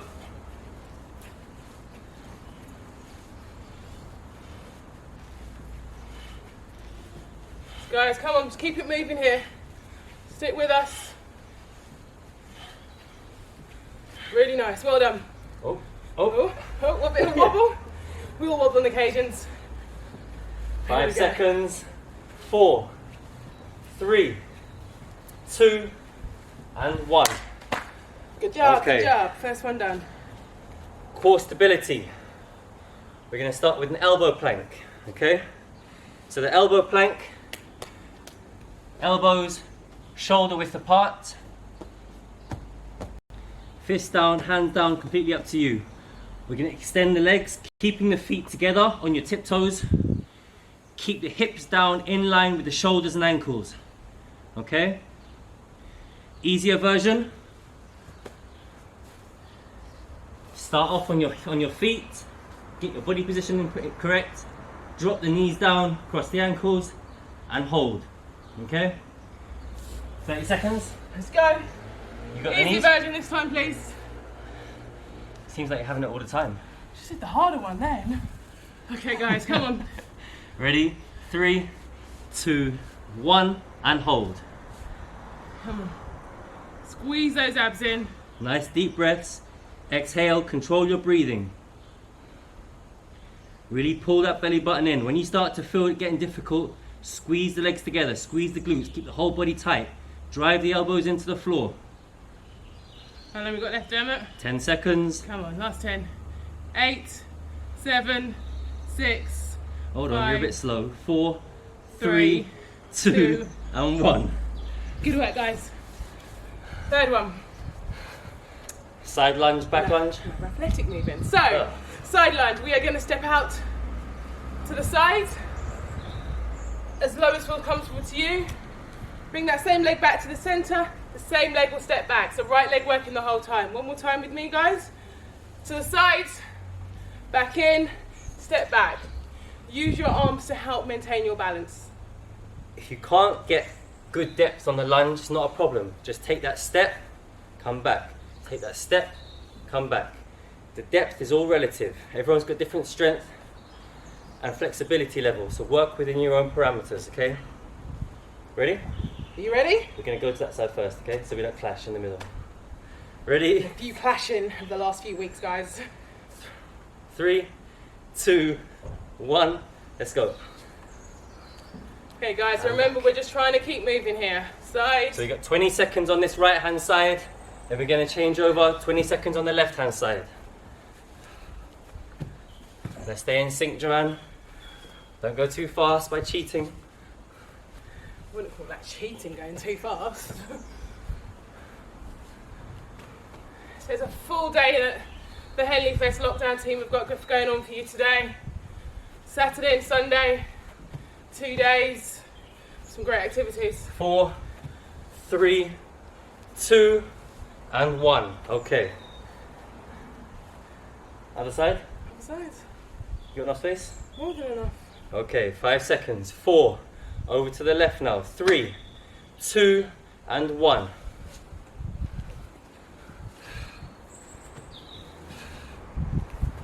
Come on guys, stay with it, let's just keep moving. We'll feel much better for it afterwards, I promise. There we go. Last 5 seconds. 4, 3, 2. Finish that rep you're on. 1. Okay. Yeah. Push-ups. Oh. Upper body strength. Triceps, shoulders, chest muscles. Okay. Start off on the floor. Knees down. Hands a little bit wider than shoulder width. We're going to push our feet back. Dig the toes into the floor. Hips down in line with the shoulders and ankles. We're going to lower our body to the floor, punch back up. Lower it down, punch back up. Okay? What do you say about the back here, Dermot? Keep it nice and straight. Nice and flat. Flat, and I can rest my glass of wine on it if it's so flat. Okay, easier version, just drop the knees down, cross the ankles, keep the body in the same position, lower down, drive back up. Okay? Okay. You got it easier? I have. 30 seconds, guys. Are we ready? 4, 3, 2, and 1. Let's go.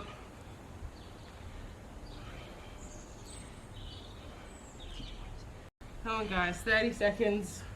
Keep pushing up with us.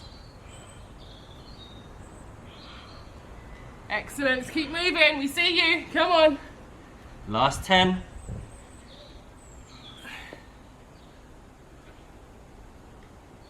4, 3, 2, and 1. Oh, we still push-ups. Okay. Oh, okay. Lying leg raises. Lying leg raises. So, hands in a diamond position. Hands in a diamond position. Put them under your bum. Hold on, hold on. There. Diamond position. Under your bum. Keep the head and shoulders up. Now your top abs are engaged, okay? Stretch the legs out. Rest them on the floor if you need to. If you're comfortable, 6 inches off the floor. So if we're going from the floor up to 90 degrees and back down.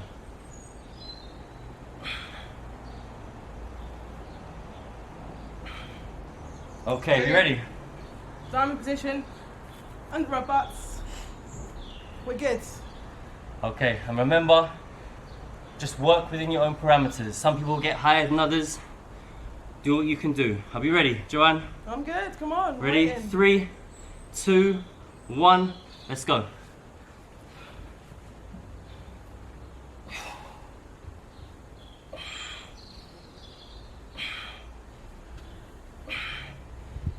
Guys, come on. Keep lifting and squeezing those abs. Pulling them in the whole time. Keep head and shoulders up. Head and shoulders up.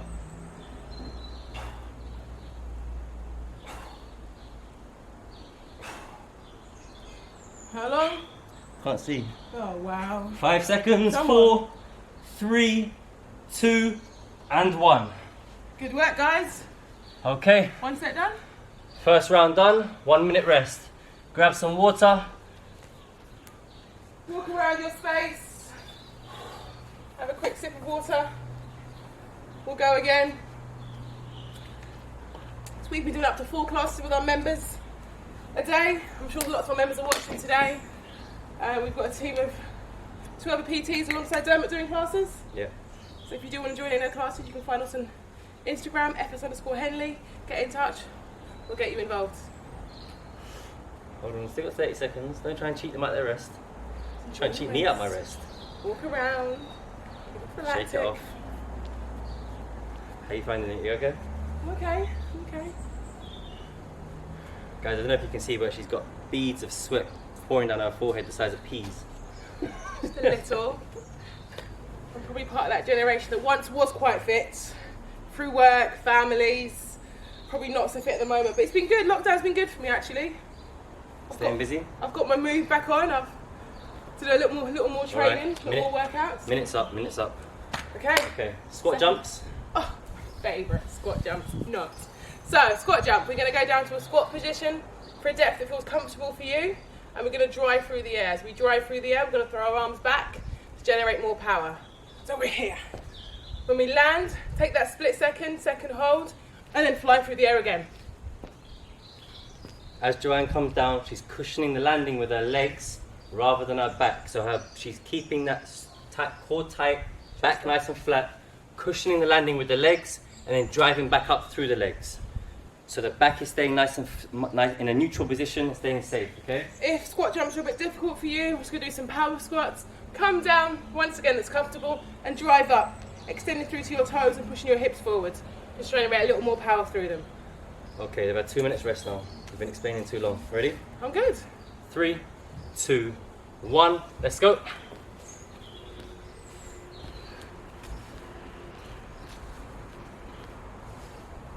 Come on guys, keep moving. If you're squat jumping with me, it hurts, right? Let's just keep going. 30 seconds work, 30 seconds work. That's all we're going for. Come on, how long? 10 seconds. Come on, last 10. Let's keep going. 4, 3, 2, and 1. Okay. Hey, squat jumps. Okay, elbow plank, but with a leg raise this time. So the plank typically works the core, the ab section, and the areas of the lower back. We're going to intensify the lower back and the glute work by raising the back leg up, okay? So, again, elbows shoulder width apart. Start off in that normal plank position. Keep the hips down in line with the shoulders and ankles. I'm going to raise the right leg. 3, 2, 1, and down. Keep that raised leg straight. Make the lower back and glutes work. 3, 2, 1, and down. Okay? 3, 2, 1, and down. 30 seconds work. Keep yourselves accountable. Hold it for that 3 count, or as long as you can, and try and maintain your form as much as possible, okay? You ready? Easier version, just drop down to your knees. Easier version is drop down to your knees and lift your leg up in exactly the same fashion. Ready? Good. 3, 2, 1, and go.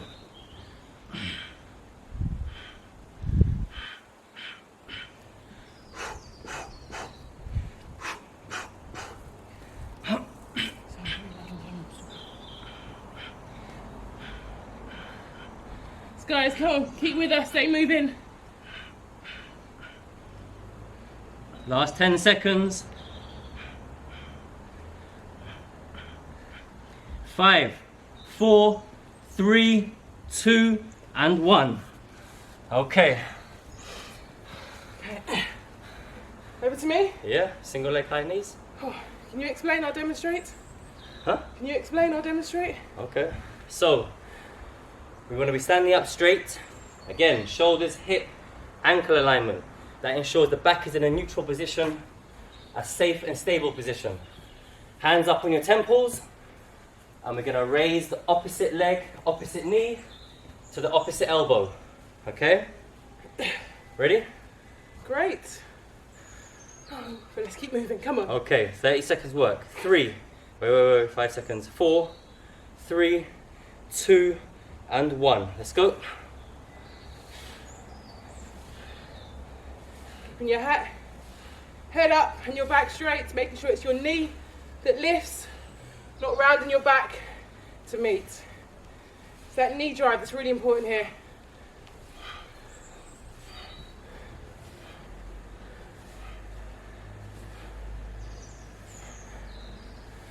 Come on guys, keep going. 5 seconds. The 4, last 5 meters of a 100 meter 3, sprint. Come on. 2, and 1. Nice. Okay, pike press. Oh, Pike press. It's one of the more difficult exercises we got on the list today. Works triceps, shoulders, top of the chest. Okay, so there's 2 ways you can do it. First way, keeping the legs dead straight, up on your tiptoes, hands a little bit wider than shoulder width, lower your head towards the floor. If you find it hard keeping your legs straight, bend your knees slightly, and same again, lower your head towards the floor. Those of you that struggle, we have an alternative exercise that again works the triceps and shoulders, eliminates the top of the chest, but your hands are hip width apart, lower the elbows towards the floor, and push back up. slow down and fast up. It's one of Coach Tim's favourites. It is one of our PTs. He does like this one. You stole it from him. Thanks, Tim. Okay, you ready? We're good. Okay, 30 seconds, 30 seconds. Guys, those of you that are keeping your legs straight with the pike press, if you get tired, bend your legs. Just keep the movement going, okay? 5 seconds. 4, 3, 2, 1. Let's go. Come on, guys. Remember, the key thing here is we just keep moving together. Stay with us. Believe me, I'm feeling just as tired as you right now. And those that are not, well done. 10 seconds to go.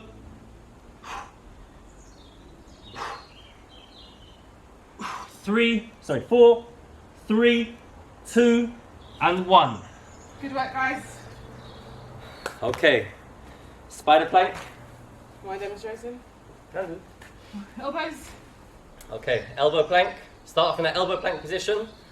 Remember, with all these exercises, we're aiming for that spinal alignment to the hips, it's keeping the back neutral. So what Joanne's going to do is she's going to bring her right knee up towards her elbow, and then left knee up towards that elbow. You don't have to touch the elbow, but what we're trying to do is keep the core stable in that fixed position while bringing the knee up, activating the core on all angles, okay? Or you can drop your knees down, hips down, Joanne. Sorry. That's it. Bring the knee up, and then plant the knee down, okay? 30 seconds, guys, 30 seconds. Ready? No. No, we have to be. Okay, 3, 2, 1, let's go.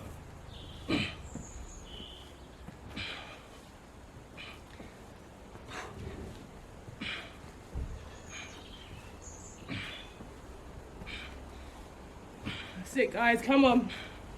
Feel that burn and enjoy it. Smile through it. 10 seconds, guys, 10 seconds.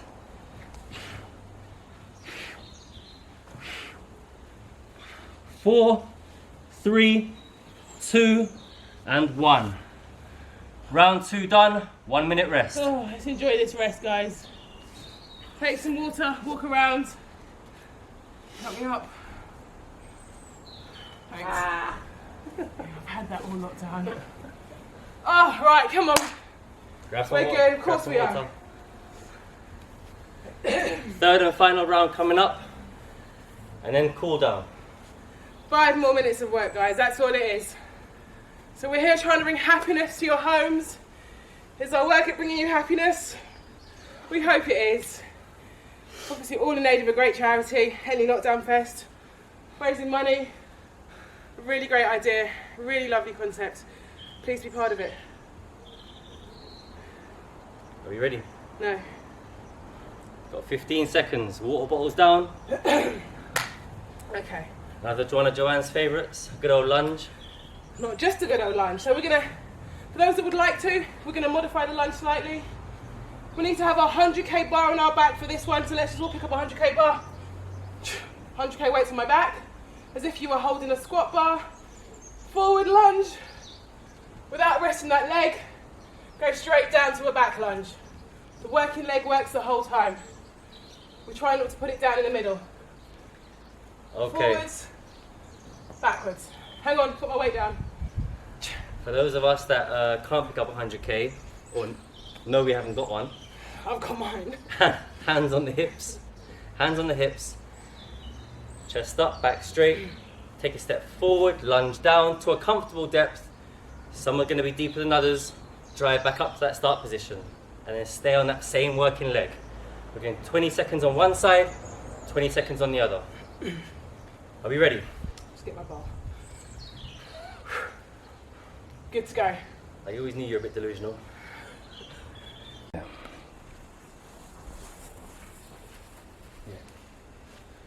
Okay, round 3, lunges. So, Joanne, Not just any old lunges. For this, we need our 100k bar. Let's lift it up on our back, the normal squat position. We're going to lunge forwards. Same leg working stays in the air. Lunge back. So we're moving forwards and backs on our lunge without placing the working foot on the ground. for those of you who can't lift up a 100 key, like myself, hands on the hips, keep it nice and simple, step forward, drop down to a comfortable depth, push straight back up. Down to comfortable depth, straight back up. Ready? No, let's get my bar. 100k, good to go. 20 seconds on one side, 20 seconds on the other. Are we ready? 3, 2, 1, let's go. So forward, backwards if you're with me. That working leg, the moving leg will not touch. Let's just keep it in the air the whole time. Squeeze your core muscles to limit the wobbles, which we all will have. Last 5 seconds. 4, 3, 2, and 1. Change legs. Don't put your bar down that easy. Oh, sorry, forgot. 5 seconds. 4, 3, 2, and 1. Let's go.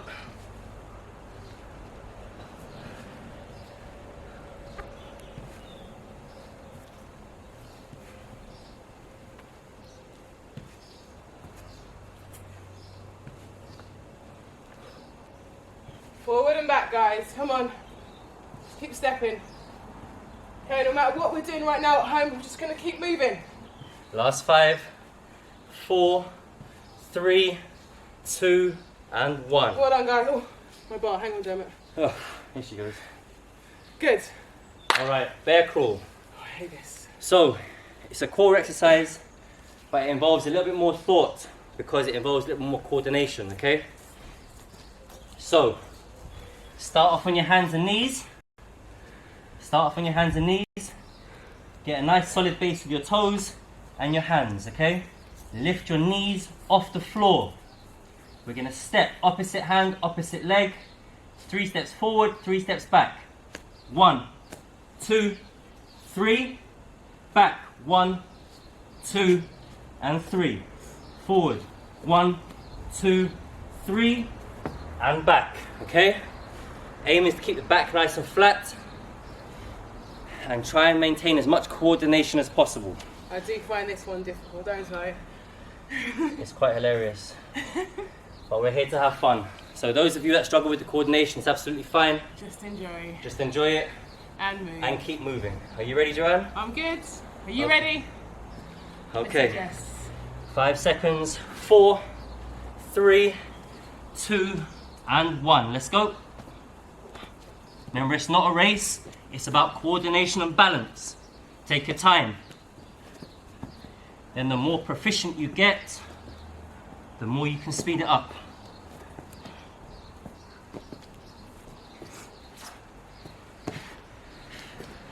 Last 10. Come on, guys. Just keep moving.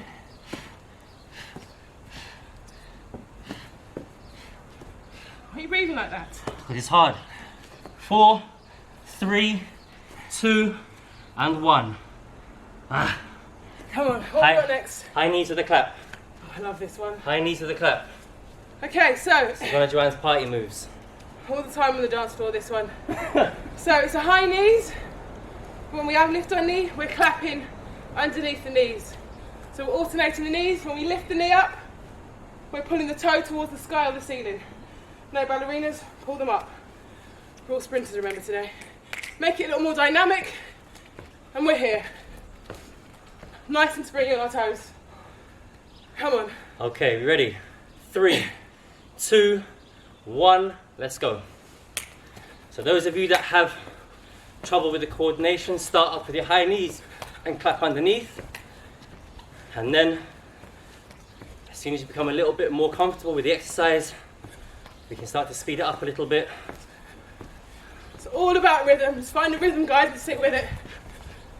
So you bounce on that landing leg, lift that knee up, and clap underneath. Can't hear your claps, Joanne. Come on, guys, keep lifting. Last 5. Last 4, 5 meters, 100 meters, come on. 3, 2, and 1. Well done. Okay, We're all moving. winners. Moving push-ups. Oh, I hate this one. Moving push-ups. Go on, Dan. So, similar to the normal push-up, we're going to take one hand step to the right, one hand step to the left, okay? Should look something like this. Down, up, step, step, down, up, step, step. If you need to, drop your knees down, cross the ankles, and continue as you would. Okay? It looks so easy. Very graceful. Well done. Ready? 30 seconds. 3, 2, 1. Let's go. Get your hips down more, Joanne. Hips down more. One step. Make it nice and big. So when you step to the side, hands should be shoulder width. Sorry, a little bit wider than shoulder width. Keep going, Joanne. Keep going. Keep them hips down. Try to avoid your hips coming up. It takes away from your core stability and takes the focus away from the target muscles, okay? Are you the PT now? I am indeed. 5 seconds. 4, 3, 2, and 1. Well done, guys. Round 3. No, it's not. Come on. Line leg raises. No, sorry. He's losing it. Frog sit-ups, Dermot. Frog sit-ups. Nice one to finish off, guys. It's the last one. We're going to some stretches. Ready? Yes. 3. So, open the body up, touch the floor, come in, clap in the middle. Here we go. Ready? 30 seconds. 3, 2, 1. Let's go. Clapping in the middle. Not so hard, please, Dermot. A bit more gentler. There we go. Good work, guys. Come on. If you haven't got a partner, just keep lifting up. Backwards to the middle. Come on, Dermot. Keep up. So those of you that can't see, I've actually got Joanne's legs trapped underneath mine, feet trapped under mine, which makes it easier for her to get up. He hasn't. Those of us that are stronger, look after those that are slightly weaker. He hasn't. Last 5, Come on, Dermot. 4, Keep up. It's okay. Come on. 3, 2, and 1. Well done, guys. Minutes rest. Cool down. Minutes rest and cool Stay down. with us for the cool down. It's super important to cool down. Got some freebies as well, haven't we? We have indeed.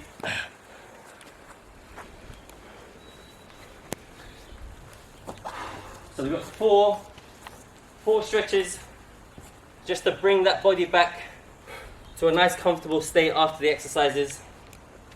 It's important, as monotonous as it may be, it's important to lengthen the muscles, because what happens is over time, if you continually exercise, the muscles start to shorten, they pull on the skeletal system, and that's when people start feeling pains in the hips, pains in the lower back, pains in the knees, because the skeletal system has been pulled out of place by overly tight muscles. Yeah? Alright, so the first one, pistol stretch. So, Joanne's going to pull her heel of the left leg in towards her groin. She's going to keep the right leg out nice and straight, and she's going to lean forward over the right leg. The left arm is going to come over the top, so she's stretching the spinal erector on the left side of her body. So hamstring on the right, adductor on the left, spinal erector on the left hand side. Hold it there, 20 seconds. So really important stretches, guys. We're not going down, we're going out. Okay, so the aim is to get your nose as far past your knee as possible, or as close as your knee as possible. Okay, so stretch Last out, 5, not down. 4, 3, 2, and 1. Other side, Joanne. So it's exactly the same. Bring that right leg in towards the groin, right foot in towards the groin. Left leg out straight. So we're going to lean forward over the left leg rather than down. Right arm over the top. And she's going to feel a stretch in that left hamstring, right adductor, and right spinal erector. It's a great job, guys, for doing the whole workout. Well done for sticking with us. Henley Lockdown Fest, really good work. 5 seconds. We've got the quad and hip flexor stretch coming up. Thank you to all the sponsors as well that's made this event possible. I know 4, JJ's been championing it, but there's been a big team behind him to make this event the success that it is. 3, 2, and 1. Quad and hip flexor stretch. Kneeling quad and hip flexor. So, for some of us, this position is enough to get a stretch on that quad, okay? What you want to aim for is that shoulder, hip, and knee alignment again. For those of you that need a little bit more of a stretch, Joanne's going to pull her foot towards her bum, maintaining that body alignment, and hold it there, 20 seconds. So we got some freebies to give out. We do have some freebies. We're really pleased to be part of this. We just wanted to give a little something back for everyone that started with us. So for the first 50 people that go follow us on Instagram or already following us on Instagram and DM us a hello, a wave, we will be contacting you to send you a free pass, a 3-day pass to use the gym, Fitness Space Henley, when we open up after lockdown. When we reopen, guys, when we reopen. We can't wait. Okay, change legs. We're expecting some change when we do open up, so don't worry, we're already planning what that looks like. We know we're going to have to follow social distancing. Certain levels of hygiene as well, with the sanitizers. All in place already. Hopefully we'll do some boot camps, some outdoor workouts. Hopefully the weather will hold up. Rain or shine, we'll be there. Smiles on our face, right Dermot? Absolutely. 4, 3, 2, 1. Okay, kneeling hamstring stretch. So Joanne's going to kneel down onto her, that's it. Lean forward over that left leg. Trying to keep the chest nice and high, even though she's leaning forward, her chest is high, her back is nice and straight, rather than developing that curved spine position. Chest nice and high, leaning forward, keeping focus on the hamstring. Last 5 seconds, Joanne. 4, 3, 2, and 1. Change sides. Lean, sit back, that's it. Some of you might find it hard to sit back on that rear leg. So all you have to do, stay in that kneeling position here. Stay in that kneeling position, stretch the leg out, and again, lean forward rather than down, okay? Last 5, 4, 3, 2, and 1. Last stretch. Seated glute stretch. So Joanne's going to pull her right leg, her right foot over her left leg. She's going to pull herself in towards the knee and turn her shoulders into the knee. And that's going to help her feel a stretch on the right glute, okay? So you're making sure you turn your shoulders into your knee. So it's really put on this one, guys, to sit up tall. So sit up tall for me. Now sit up a little bit more. You think you've got no more, sit up a little bit more, let's go. So the importance of stretching the lower back and glutes is that it plays a massive part on how comfortable your back sits. All the muscles, you have to remember your body works as one, all the muscles are intertwined. So if one area is tight, it restricts another area of your body or pulls on a certain area of your body. So it's very important, keep everything nice and long, keep it mobile. Well done, guys. Change Last sides. leg. Last leg, guys, last stretch. Great work. Remember to DM us, FS_Henley, for a 3-day pass. Come check us out, come say hi. We're really happy to be part of the Henley community. Just sit up on this one, guys, nice and tall. Last 5 seconds. 4, 3, 2, and 1. High fives. Well done, guys, good work. Virtual high fives. Thank you for joining us. We are super happy, proud of be part of the Henley Lockdown Fest, raising money, Riverside Counselling Service, and in support of the NHS. All the guys working at NHS are doing an amazing job. We all salute you, we clap, we salute you. Great stuff, guys. Well done. Thanks for joining. Have a great day. Bye-bye. Brilliant, awesome. Thank you very much, Joanne and Dermot, and for the kids as well, Ezekiel and Zakia. Now, they have just taken over the fitness space in Henley-on-Thames. And if you follow them on Instagram, then you can actually log in and get Zoom classes organised if you want to make connection with them already. Their Instagram is FS_Henley. So FS_Henley. And I was just doing some bit of research there on Joanne, and it turns out that she's a former British bobsleigh athlete and competed in the World Championships in 2008. And I've just did a bit of a research, a bit of Google search. In Altenburg, 2008, in the team competition. Now, I'm not a bobsleigh expert. I'm not sure how the team competition works, but it looks to me like there's a two-man bob, a two-women bob, and then maybe an individual skeleton woman and an individual skeleton men. And Team GB placed 4th at the World Championships with Joanne John. And it was John Jackson, he's a bob driver, Nicola Milancheno, she's a bob driver, and Amy Williams, who then went on to win the gold in the skeleton in the Olympic Games in Vancouver in 2008. So, yeah, so Joanne John there, a former Team GB athlete. So fantastic. They've also got their competition that's running. Basically, if you contact the first 50 people that contact them on Instagram will get free day passes to come in and check out the fitness space when it opens. So that's that's great, and hopefully they'll be open and up and running soon, because they've just taken over this and just before lockdown started. So brilliant. Thank you very much for that, and thank you very much for everyone who's got involved and done it and sent in selfies and put up on Instagram that they've done their workout. I know that Hugo from Hot Moves, he's done it.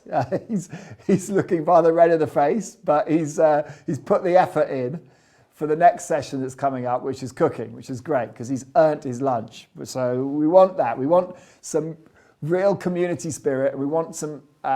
We want to get people to get involved. So it's all about putting up your selfies or videos on Instagram or Facebook. And if you use the hashtag Henley Lockdown Fest, and if you at Henley Lockdown Fest and at Zoom, you'll automatically be entered into the competition for a free, super, incredibly fast broadband for the year. So keep that coming. Keep that involvement coming as well as we build throughout the day.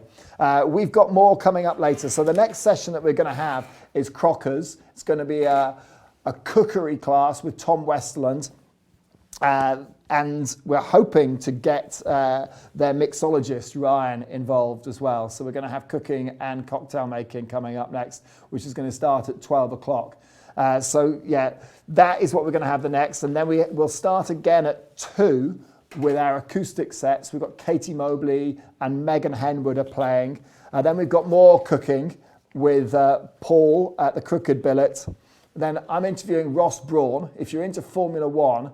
And if you want me to ask any questions to Ross, send them in.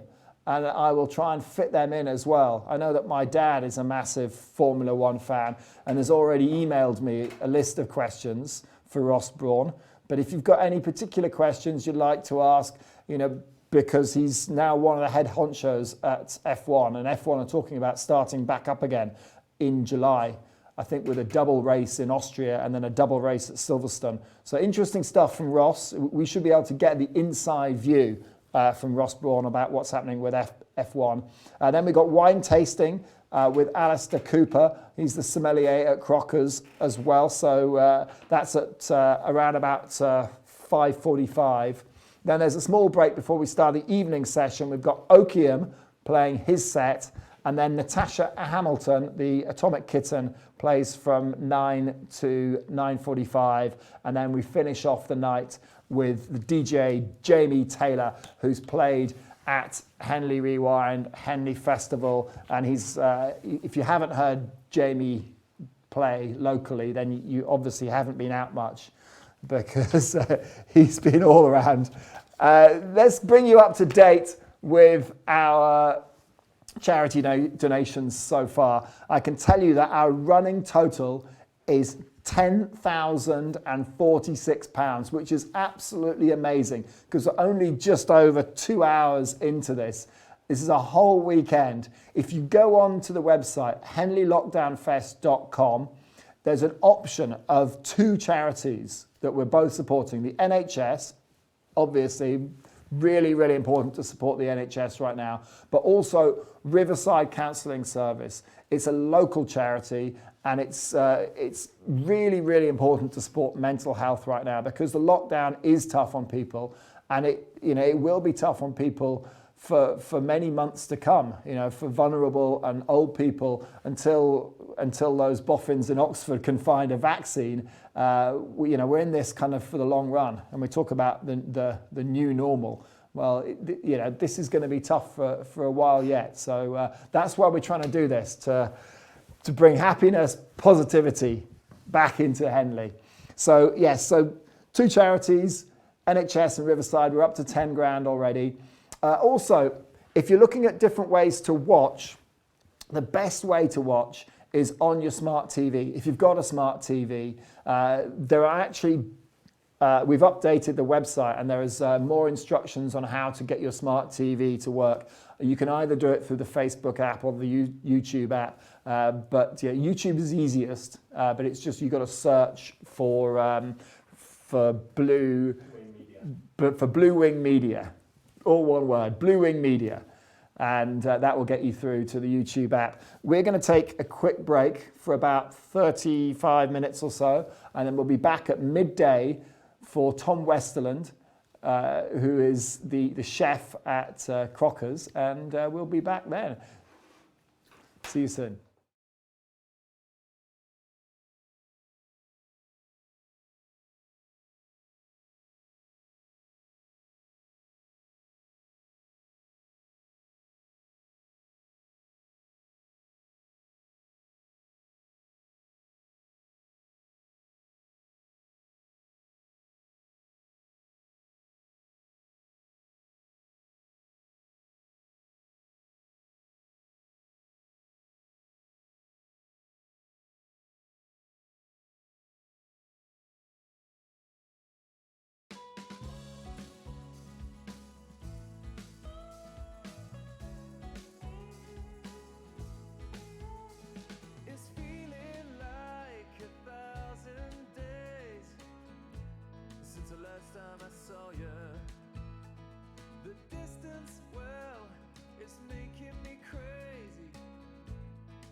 Well, welcome back, everybody. This is the Henley Lockdown Fest. We're live and we're trying to bring happiness and positivity back into Henley. We've had a couple of great sessions already this morning. If you're just joining us, we had yoga with Sally from Green Leaves Yoga, got us all relaxed and stretched and ready for the weekend.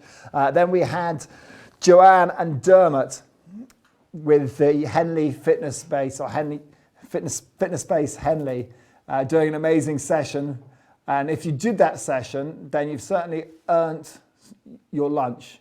And if you want to, to learn some cooking skills, now is the time to tune in, because now we're going to move over to our Saturday Kitchen Live session. And we're going to move to the guys from Crockers. And Tom Westerland, who is the chef from Crockers, I believe is joining us right now live. Tom, can you hear us? Yeah, I can hear you. Good afternoon. Hi, Tom. How are you doing? Yeah, very good. Thank you. Yeah, Brilliant. So now you grew up in Cardiff, right? And you were part. So that was where you kind of got into cooking and how old were you when you kind of got the bug for being in the kitchen? I was quite young, to be honest. I mean, I owe it all to my parents. They weren't great cooks. So my dad used to do the old put the beef in the oven, and sort of by the time you got to eat it, you couldn't figure out what it was. My mother was a bit better. She made a good mac and cheese, which still followed to the day. So that's what sort of got me into cooking, really. And then you won the National Chef of the Year Wales competition back in 2018. That's it. So I was crowned in 2018 National Chef of Wales, which I tried for 3 years. 2016 I got third place. 2017 I got second, and then I finally managed to win it in 2018. And where were you working when that was all going? So I was working at a hotel just outside of Bath in Upton Park. Absolutely fabulous place. Not quite as beautiful as Henley, but. And then you went on to the BBC Great British Menu, and you were a finalist. Yeah. Is that right? Yes. For Wales? So I got a chance to represent Wales on the Great British Menu. So I managed to get through the judging chamber on the Friday, but then I sadly got knocked out. But it was a fantastic experience, and something I'd grown up watching the programme, so to get a chance to be on there was outstanding. And then the move to Henley-on-Thames, when was that planned? When did that all come about? So that all sort of came about earlier on in the year, about January. So I sort of got approached by Crockers, and I came and had a look, spoke to them about it, and it just seemed like such an amazing opportunity, amazing sort of ideas and ethos, and I felt as though I had to be a part of it. So that's what sort of brought me here. Yeah, I remember I was out in the Alps skiing, and I was like, oh, yeah, I must try that new restaurant, Crockers, when I get back. And I think I got back for about a week, and then suddenly we were in lockdown. Did you actually get any customers in the door? So this all sort of, when lockdown started, all the senior management team had just started. So we were sort of making all our plans for opening and everything we were going to do. And then 3 or 4 days later, lockdown kicked in, sort of put a massive stopper on it. But we sort of adapted and moved forwards with it regardless. Well, you've got a big takeaway operation that's going on. How many covers are you producing on takeaway? So we're quite busy actually. We're doing about sort of 70 to 85 covers a night on the takeaway. And Sunday lunch we're doing about 65, 70 as well. So it's really very busy, much busier than we sort of anticipating, and it's all down to the support of people of Henley. Which that's incredible, really, for a restaurant that's never officially opened. You're doing pretty well already. No, we weren't quite expecting it. Obviously, it's been a great chance to sort of give everyone a sneak peek of what we plan to be doing here.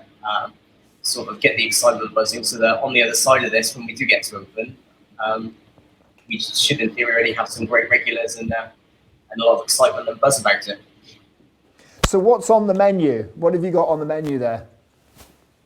Oh, there's lots. So we've got an amazing burger, brilliant hot dog. We've got a really interesting chicken Kiev. That's a little player, one of my favorites.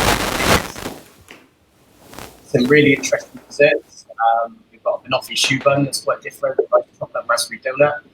And then on the other side, we've got some fantastic cocktails, which gets me Ryan a little bit, who's our head mixologist. Really exciting, some crazy. We're going to get Ryan in later, huh?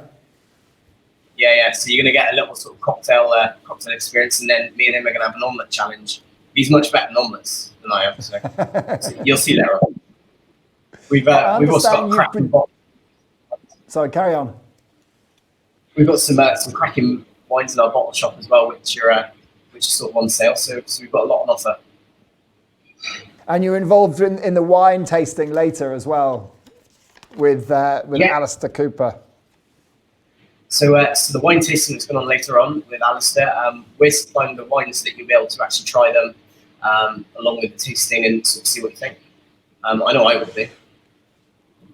So now I understand you've got something that you've made earlier. Tell us what that is, and then we've got a VT of that. We'll run that. So my signature dish for Henley Lockdown Festival is a Jacob's Ladder, which I've got from Gabriel Making across the courtyard. He's been absolutely outstanding since we've opened, supporting us and really sort of supplying all the meat for us. So we're going to be doing a dish with that and some spring vegetables. And to use the classic phrase, is here's what I prepared earlier. Brilliant. So we'll run this VT and we'll have a chat with you later. Thank you. So moving on, I'm going to be cooking a cracking dish today, supported by a couple of local suppliers. Gabriel Making across the square from us has been fantastic, supplying us with meat. And he's going to be supplying the short rib for this, or the Jacob's Ladder. Absolutely fantastic cut, loads of fat, loads of flavour, cooked on the bone on the barbecue. We've got some amazing spring vegetables, asparagus, some peas, some cracking beer. We've got a Rebellion beer that's going into the sauce and cooking with beef. And then we've got an amazing beef fat rosti that's going along with it. And some crispy onions. So, well, let's start cooking.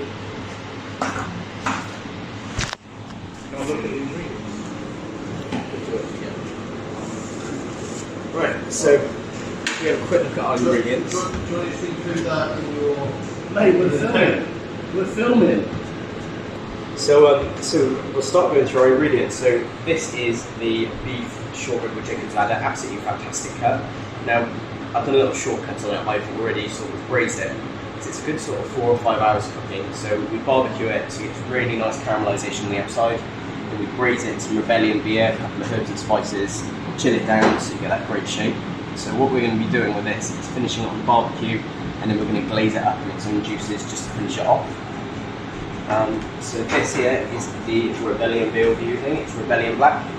Absolutely outstanding flavour, some great bitter notes, beautiful flavours to go with beef. And then we'll be serving it with some really cracking asparagus, banging season at the moment. Great spring vegetables. It's one of my favourites. I mean, I'm not a great lover of vegetables, as you can kind of see, but this is one of my favourites, especially on the barbecue. We've got some fresh peas, which we'll be cooking it with, and then some crispy shallots. So we can start off, we're going to add a little bit of oil to our Jacob's Ladder, and then maybe a little pinch of seasoning. And then we're going to be adding it to our barbecue. So this is a burger hop, which is a Japanese style barbecue, and what it does is very good at retaining heat. And this is kind of a small version of what we're using in the grill kitchen. We've got a big charcoal fire pit sort of barbecue where we'll be cooking all of our meats. But again, this gets the same flavour, same idea, and it's just a great way of sort of showcasing how we do the dish. So while it's on here, we're just looking to get a nice bit of colour and some of that smoky flavour onto it. So how long have you cooked the ladder for before, Tom? So this Jacob's Ladder has been cooking for 4.5 hours, really, really slowly. You can cook it overnight if you really want to. It's another great way to do it. So just braise it in some beer, a little bit of beef stock and some spices. So how big does it start? So the Jacob's Ladder that comes in is usually 4 or 5 bones, usually about this width, and it's quite large. So when you cook it, you do lose quite a lot of liquid and fat weight as it breaks down in the cooking process. And what you do then is you intensify the flavour, and then you can increase sort of how tender it is as well. And whereabouts is the cut for this? In the So the Jacob's ladder comes from the bottom of the ribs. Absolutely fantastic area, loads of flavour. Part of the animal does all the work, so you've got lots of flavour, lots of marbling, lots of fat through it.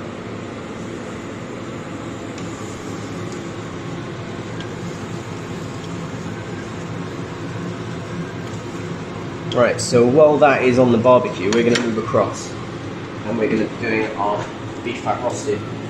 So again, this is a little something that I've already kind of prepared.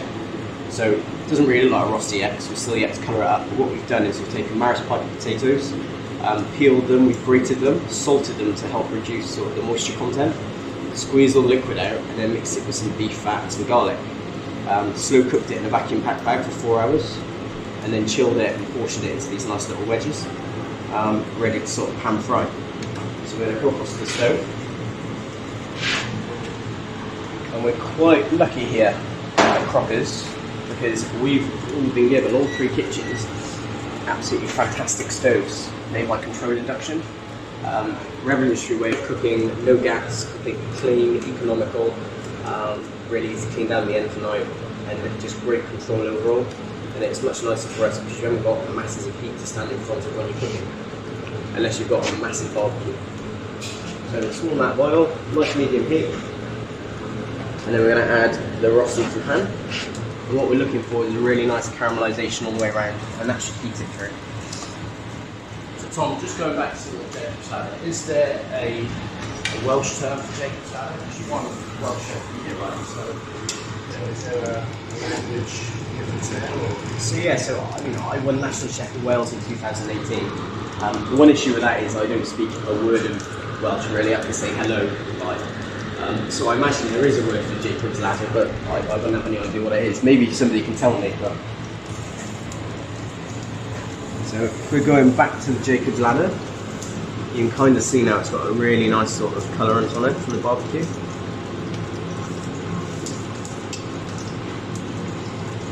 And how hot does this barbecue get? So these barbecues are great because you can control the temperature on them. You can even cook pizzas on them. But this at the moment is sitting at about 250 degrees, which is great for getting colour on something. If you wanted to slow cook it, you could close some of the vents and really turn the temperatures out so that you can control what you're doing in there.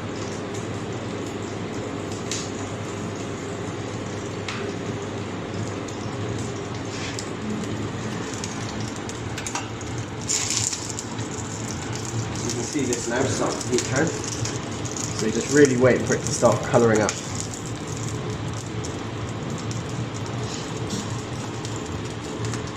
So this whole dish that we put together here is quite simple for someone like me to do at home. So this dish is, I recommend you buy from a restaurant, or luckily we've got it on our takeaway menu this weekend, so it's something you can try on the takeaway menu.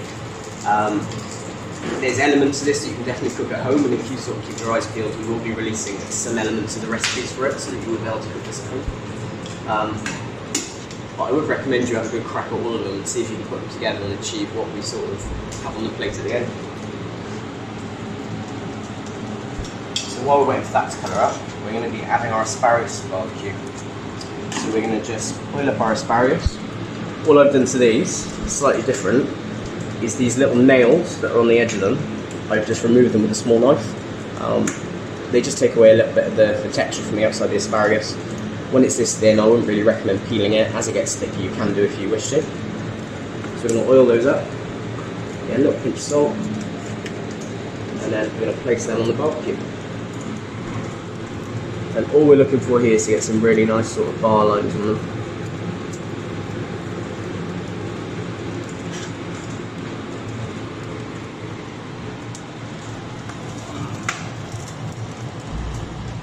So you can see now that's got a beautiful golden colour on it. So that's what we're looking to achieve all the way around. So going back to the Jacob's ladder, you can now see it's got a beautiful barbecue colour to it. So we're going to remove that from the barbecue. And we're going to add it to a pan here, to the stove. And then what we're going to do is we're going to put it on a medium heat. And then we're going to add a small amount of the cooking liquor, which has got all of the flavour from it braising in it. And as this heats up, it's going to glaze the beef so it gets nice and shiny and sticky.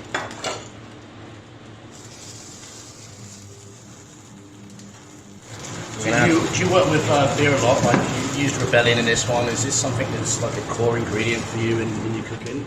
I really think using beer in cooking is a fantastic way to use local suppliers and really sort of match flavours, especially with sort of smoked barbecue, grilled meats. It's a fantastic flavour to play around with. And there's so many options these days, whether you use an amber or a dark or a rye ale. There's so much to use. I mean, I just say find your best local supplier or your best local brewery and play around with cooking, making batters, marinades, braising with them. They're fantastic. And I love a very good barbecued asparagus. One of my favourites. I can't wait to try this. So we can see as this is starting to boil now, we glaze it over. We're just going to start glazing the beef up.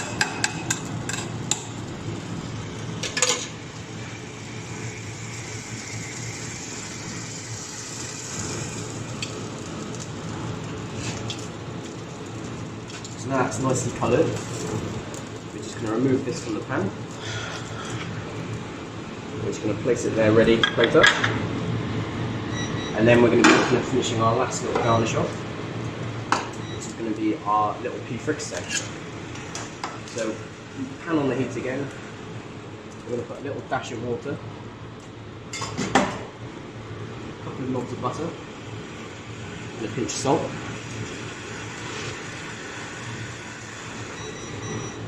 Turn it up to sort of the highest heat you can get so that it starts boiling. Just remove those asparagus from the barbecue. So there you go, they got a beautiful colour on them now.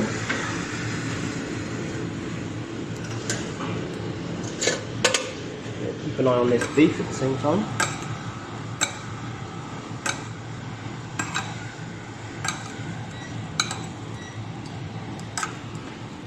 So we can see now with this water, as it sort of comes up to boil, we're going to move it. And this is what a bit of the chefy term we call an emulsion, where the butter and the water start emulsifying together, and that's going to help glaze the peas up as they're cooking. So I'm going to add the peas to it now.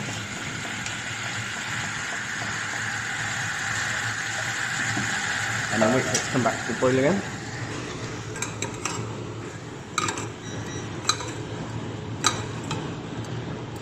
So you can really see this is getting nice and glazed and sticky now.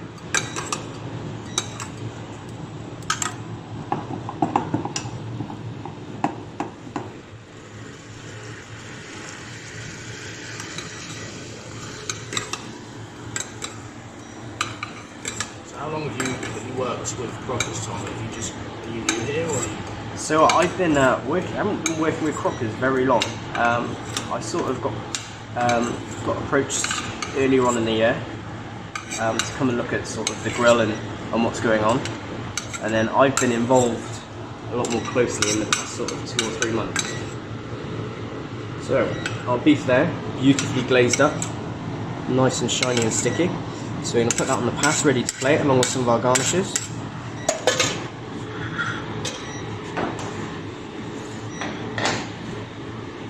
And then we just wait for our peas to finish now.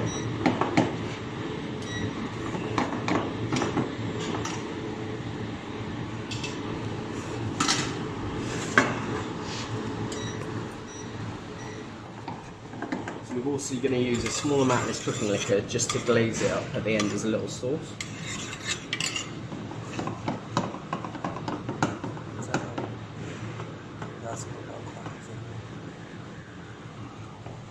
So you're doing this Crockers at home. So how did that all start? What's the inspiration behind it? So Crockers at Home all started out from the government support for everybody with the furlough scheme.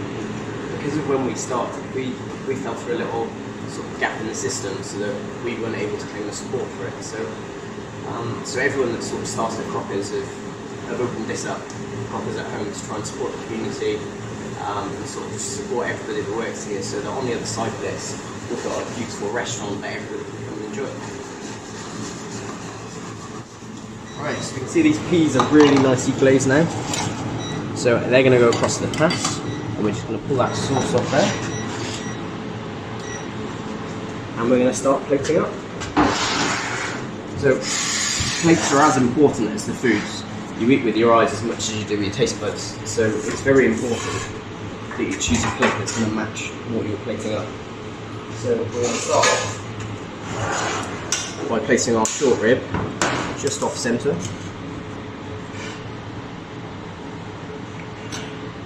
Oh, that looks amazing. So you can see that's beautifully glazed up now. And then we've got our beef fat rosti, nice and golden. 3 of the barbecued asparagus just sat on top. And then one little element that you didn't see us make, which is a pea puree. So what we've done with this is caramelised off some shallots really slowly in some butter, added some peas to it, and a little bit of chicken stock and some butter. And then we blended it so it's nice and smooth.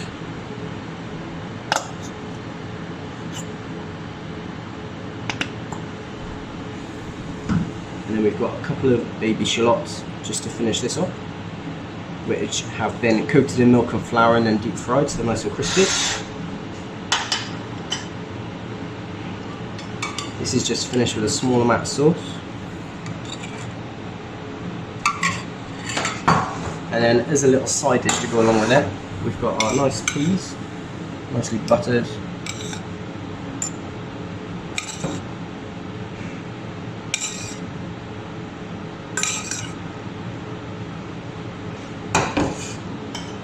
And a little bit of asparagus. So there we go, so that's our finished dish for Henley Lockdown Festival. We have a Jacob's Ladder of beef which has been barbecued, a beef fat rosti, spring asparagus and peas and crispy shallots. So thank you for joining us here at Crockers Henley today, and thank you for supporting the Henley Lockdown Festival and the charities. I'm going to crack this open, enjoy this, and hopefully we'll see you on the other side. Well, Tom, that was one you prepared earlier, and you're now back with us live. Did you enjoy the beer? Yeah, it was brilliant. That was definitely a couple more. So now Right. we're going to bring in Ryan as well, who's the mixologist, and we're going to have a little bit of banter between you two guys. And I guess you've got something that's planned. What are you going to show us? So we're going to do a little cocktail masterclass, which I'm going to hand over to Ryan because the food is my side, but the cocktails is his area. So Yeah. You need to help me. All right, what am I doing? He's going to help me out. So we're going to do. I'll drink it. Yeah, we're going to do a little play on a Paloma. So we're using some really good organic mezcal from Oaxaca. This is called Mezcal Verde. Each one of these bottles is hand commissioned by a different artist in Mexico. So each bottle has got a great design. We're going to use a little bit of Cointreau, orange liqueur. Should use a lot of liqueur. Yeah. Some grapefruit bitters and some grapefruit soda. And we've also got a homemade grapefruit cordial that we've done as well. So we've already done this cocktail already. So it's like another. Here's one I made earlier. Here's one I made earlier. So we're just going to put all the elements together for you. If you don't have a shaker at home, so we have some good equipment here. You can always use a water bottle, which always works. But we're going to work the shaker today. So in our shaker, we've already got our pre-mixed mezcal, which sort of contains our Cointreau and a little bit of grapefruit bitters. So that's going to go into our shaker. So this is kind of, if you were to buy one of our pre-mixed cocktails, this is how you'd receive it? Or? You would receive it in an eco-friendly bag that we've been working with now. So we're trying to keep everything kind of safe and good for the environment, etc., etc. And it will give you instructions on there, a little card, and what to do and what to do next. And we do about 6 drinks a week. We've got a couple of staple products, and then we're very creative. So we've got like this Paloma is stemmed from a margarita, and we've got an old fashioned. We did a bacon old fashioned. We've got a chorizo old fashioned. We did a peanut butter old fashioned, so a cherry old fashioned. We've got penicillin this weekend, which is a very interesting drink. A couple of Negronis on there. So yeah, we've got some good stuff, and it's going well. Yeah, it's going well. So liquid is in there, the mezcal. We're going to put in a couple of ice cubes, not too many. And all the cocktails we make you are fresh, so they contain no dilution. So there's no water. Yeah. We like it to come home heavy. We like to call them hot drinks, so they're really strong. You need to dilute them yourself, but that's how we like to drink here anyway. Got my glass, just a highball glass, and we're just gonna take a little bit of orange just around the rim, just to wet that glass top. And we're gonna dip that into some Himalayan sea salt. So that's our glass rim there. Put that a little bit back. In goes our cordial. And we're just going to add a little bit more. You know, we try to do things different. So with the cordial, we've actually made a grapefruit cordial with a little bit of acid and a little bit of water. Okay, so you make your own cordial. Make your own cordials. We try and take a little bit of inspiration from you. Yeah. If there was a friendly competition, I'd give you Trump. You'd probably win. Right. We'll see. Well, you've got the omelette. So. Yeah, right, we'll see. So again, we're going to give this a little shake, just a tiny little shake. Right, we're going to get rid of it. You should shake it. Just put the hand on there. Yeah.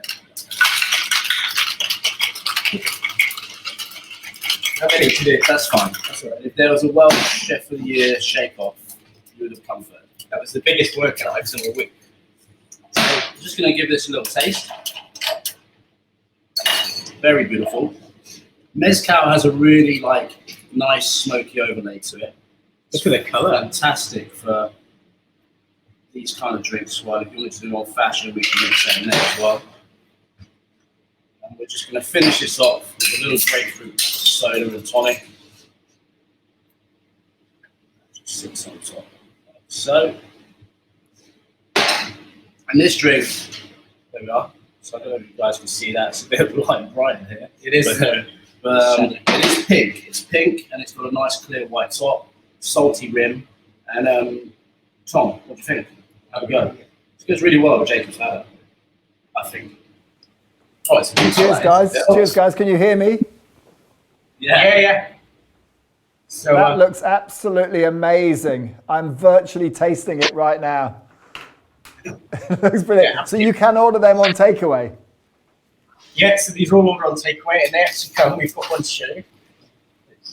I There think we if go. I So it ordered comes one of in it. those, that would be the end of Yes. this live stream for the we go. weekend. We recommend So, three Tom- per person. Okay, so they come in those boxes.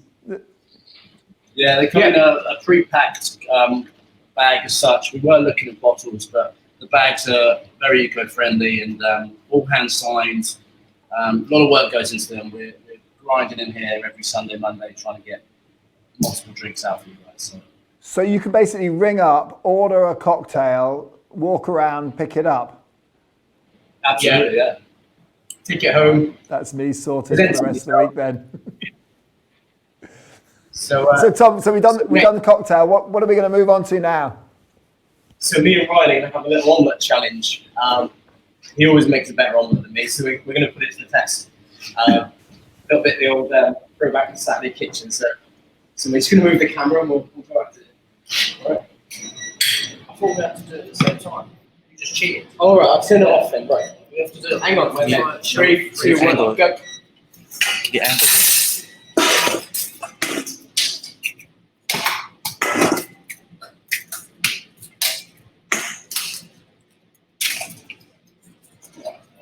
I got a bit of shell in mine. You put it straight in the pan, do you? I don't believe what you said about the heat. Yeah. I think he lied to me. What's the scrambled egg? It's not an omelette. Right. How's that going for you? It's not going too well, but I don't have to tidy up, so it's fine. Yeah, you make as much. Where's the mess my as you bowl want. for the eggs? Oh, It's by there. You put your shells in it. I thought that was the rubbish bit. No? All right. I quite like eggs. Yeah. But I haven't had breakfast this morning. I had a meringue and some raspberries and stuff. So before we start filming Freddie off on these days. See, I always get a bit overexcited when I make an omelette. Overexcited. Overexcited. Okay. But I do make a cracking omelette. I'm always eggless. Eggless. I don't know. That wasn't a cracking omelette. Well, I'm not doing really an omelette. I'm going a little bit different. Oh yeah. You'll make this a So you're going to eat out of the pan? calling this a Crockers. A Crockers Special, which is not for sale. And I'm going to eat it out. You're going to eat out of the pan? Yeah. Do you not want to plate it up? Yeah. You can Right. do that too. You got a plate Ready? ready? Well, I'm not right. Well, you'll win on speed, but that's not technically an omelette, is it? No. A little bit of salt. Yeah. You salted. Salt egg. Salt there. Yeah. A little bit of pepper. I like pepper on mine. Freddie, you're going to try this, right? Tell us who's the winner. Sure thing. Alright, that's good. That's good, is it? Yeah, that's good. There's a race to get it on the plate. You groups.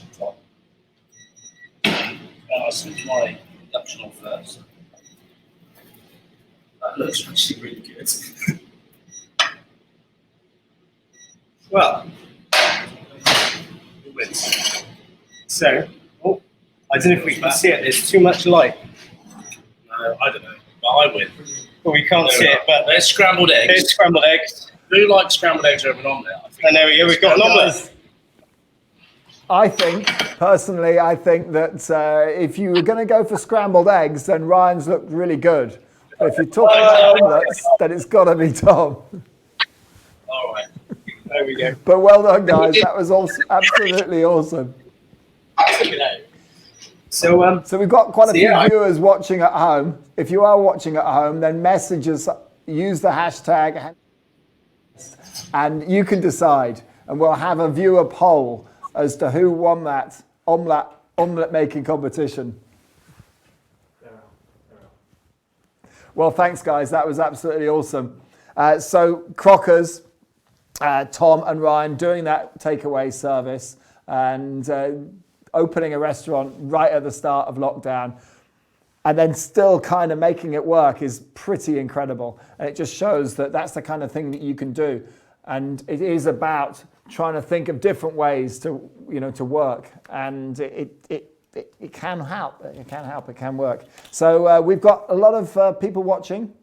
If you are watching, then if you can share the stream on Facebook. So if you're watching on Facebook, share the stream with your friends, and then there'll be more people watching, and there'll be more donations coming in to the two charities that we raise money for.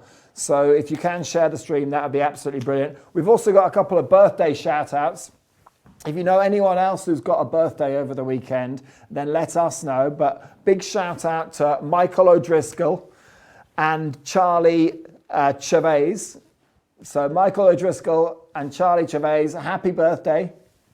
Any more birthday shout outs you would like, then we'll put them out there. Just send us a message on Instagram or Facebook. If you want to know what's going on during the day and if you want to donate, go onto the website, henleylockdownfest.com. You'll see the donate page and you'll see ways of watching on TV and stuff. Enter the competition, enter the selfie competition. There's a great prize that Zoom have donated. If you hashtag Henley Lockdown Fest, and if you follow Zoom and if you follow us, then you'll get automatically entered into that competition. If you do it both on Instagram and Facebook, then you'll double your chances of winning.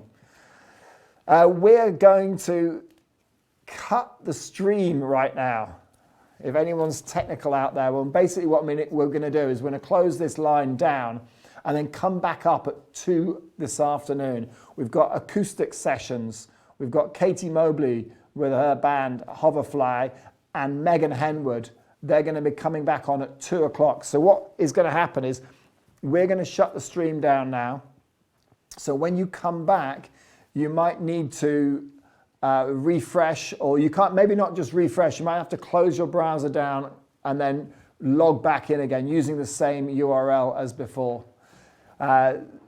Don't forget, if you've enjoyed what you've been watching, then donate. Go onto the website, 2 charities that we're raising money for. Henley Riverside Counselling Service, a local charity that does amazing work for this town, and also the NHS.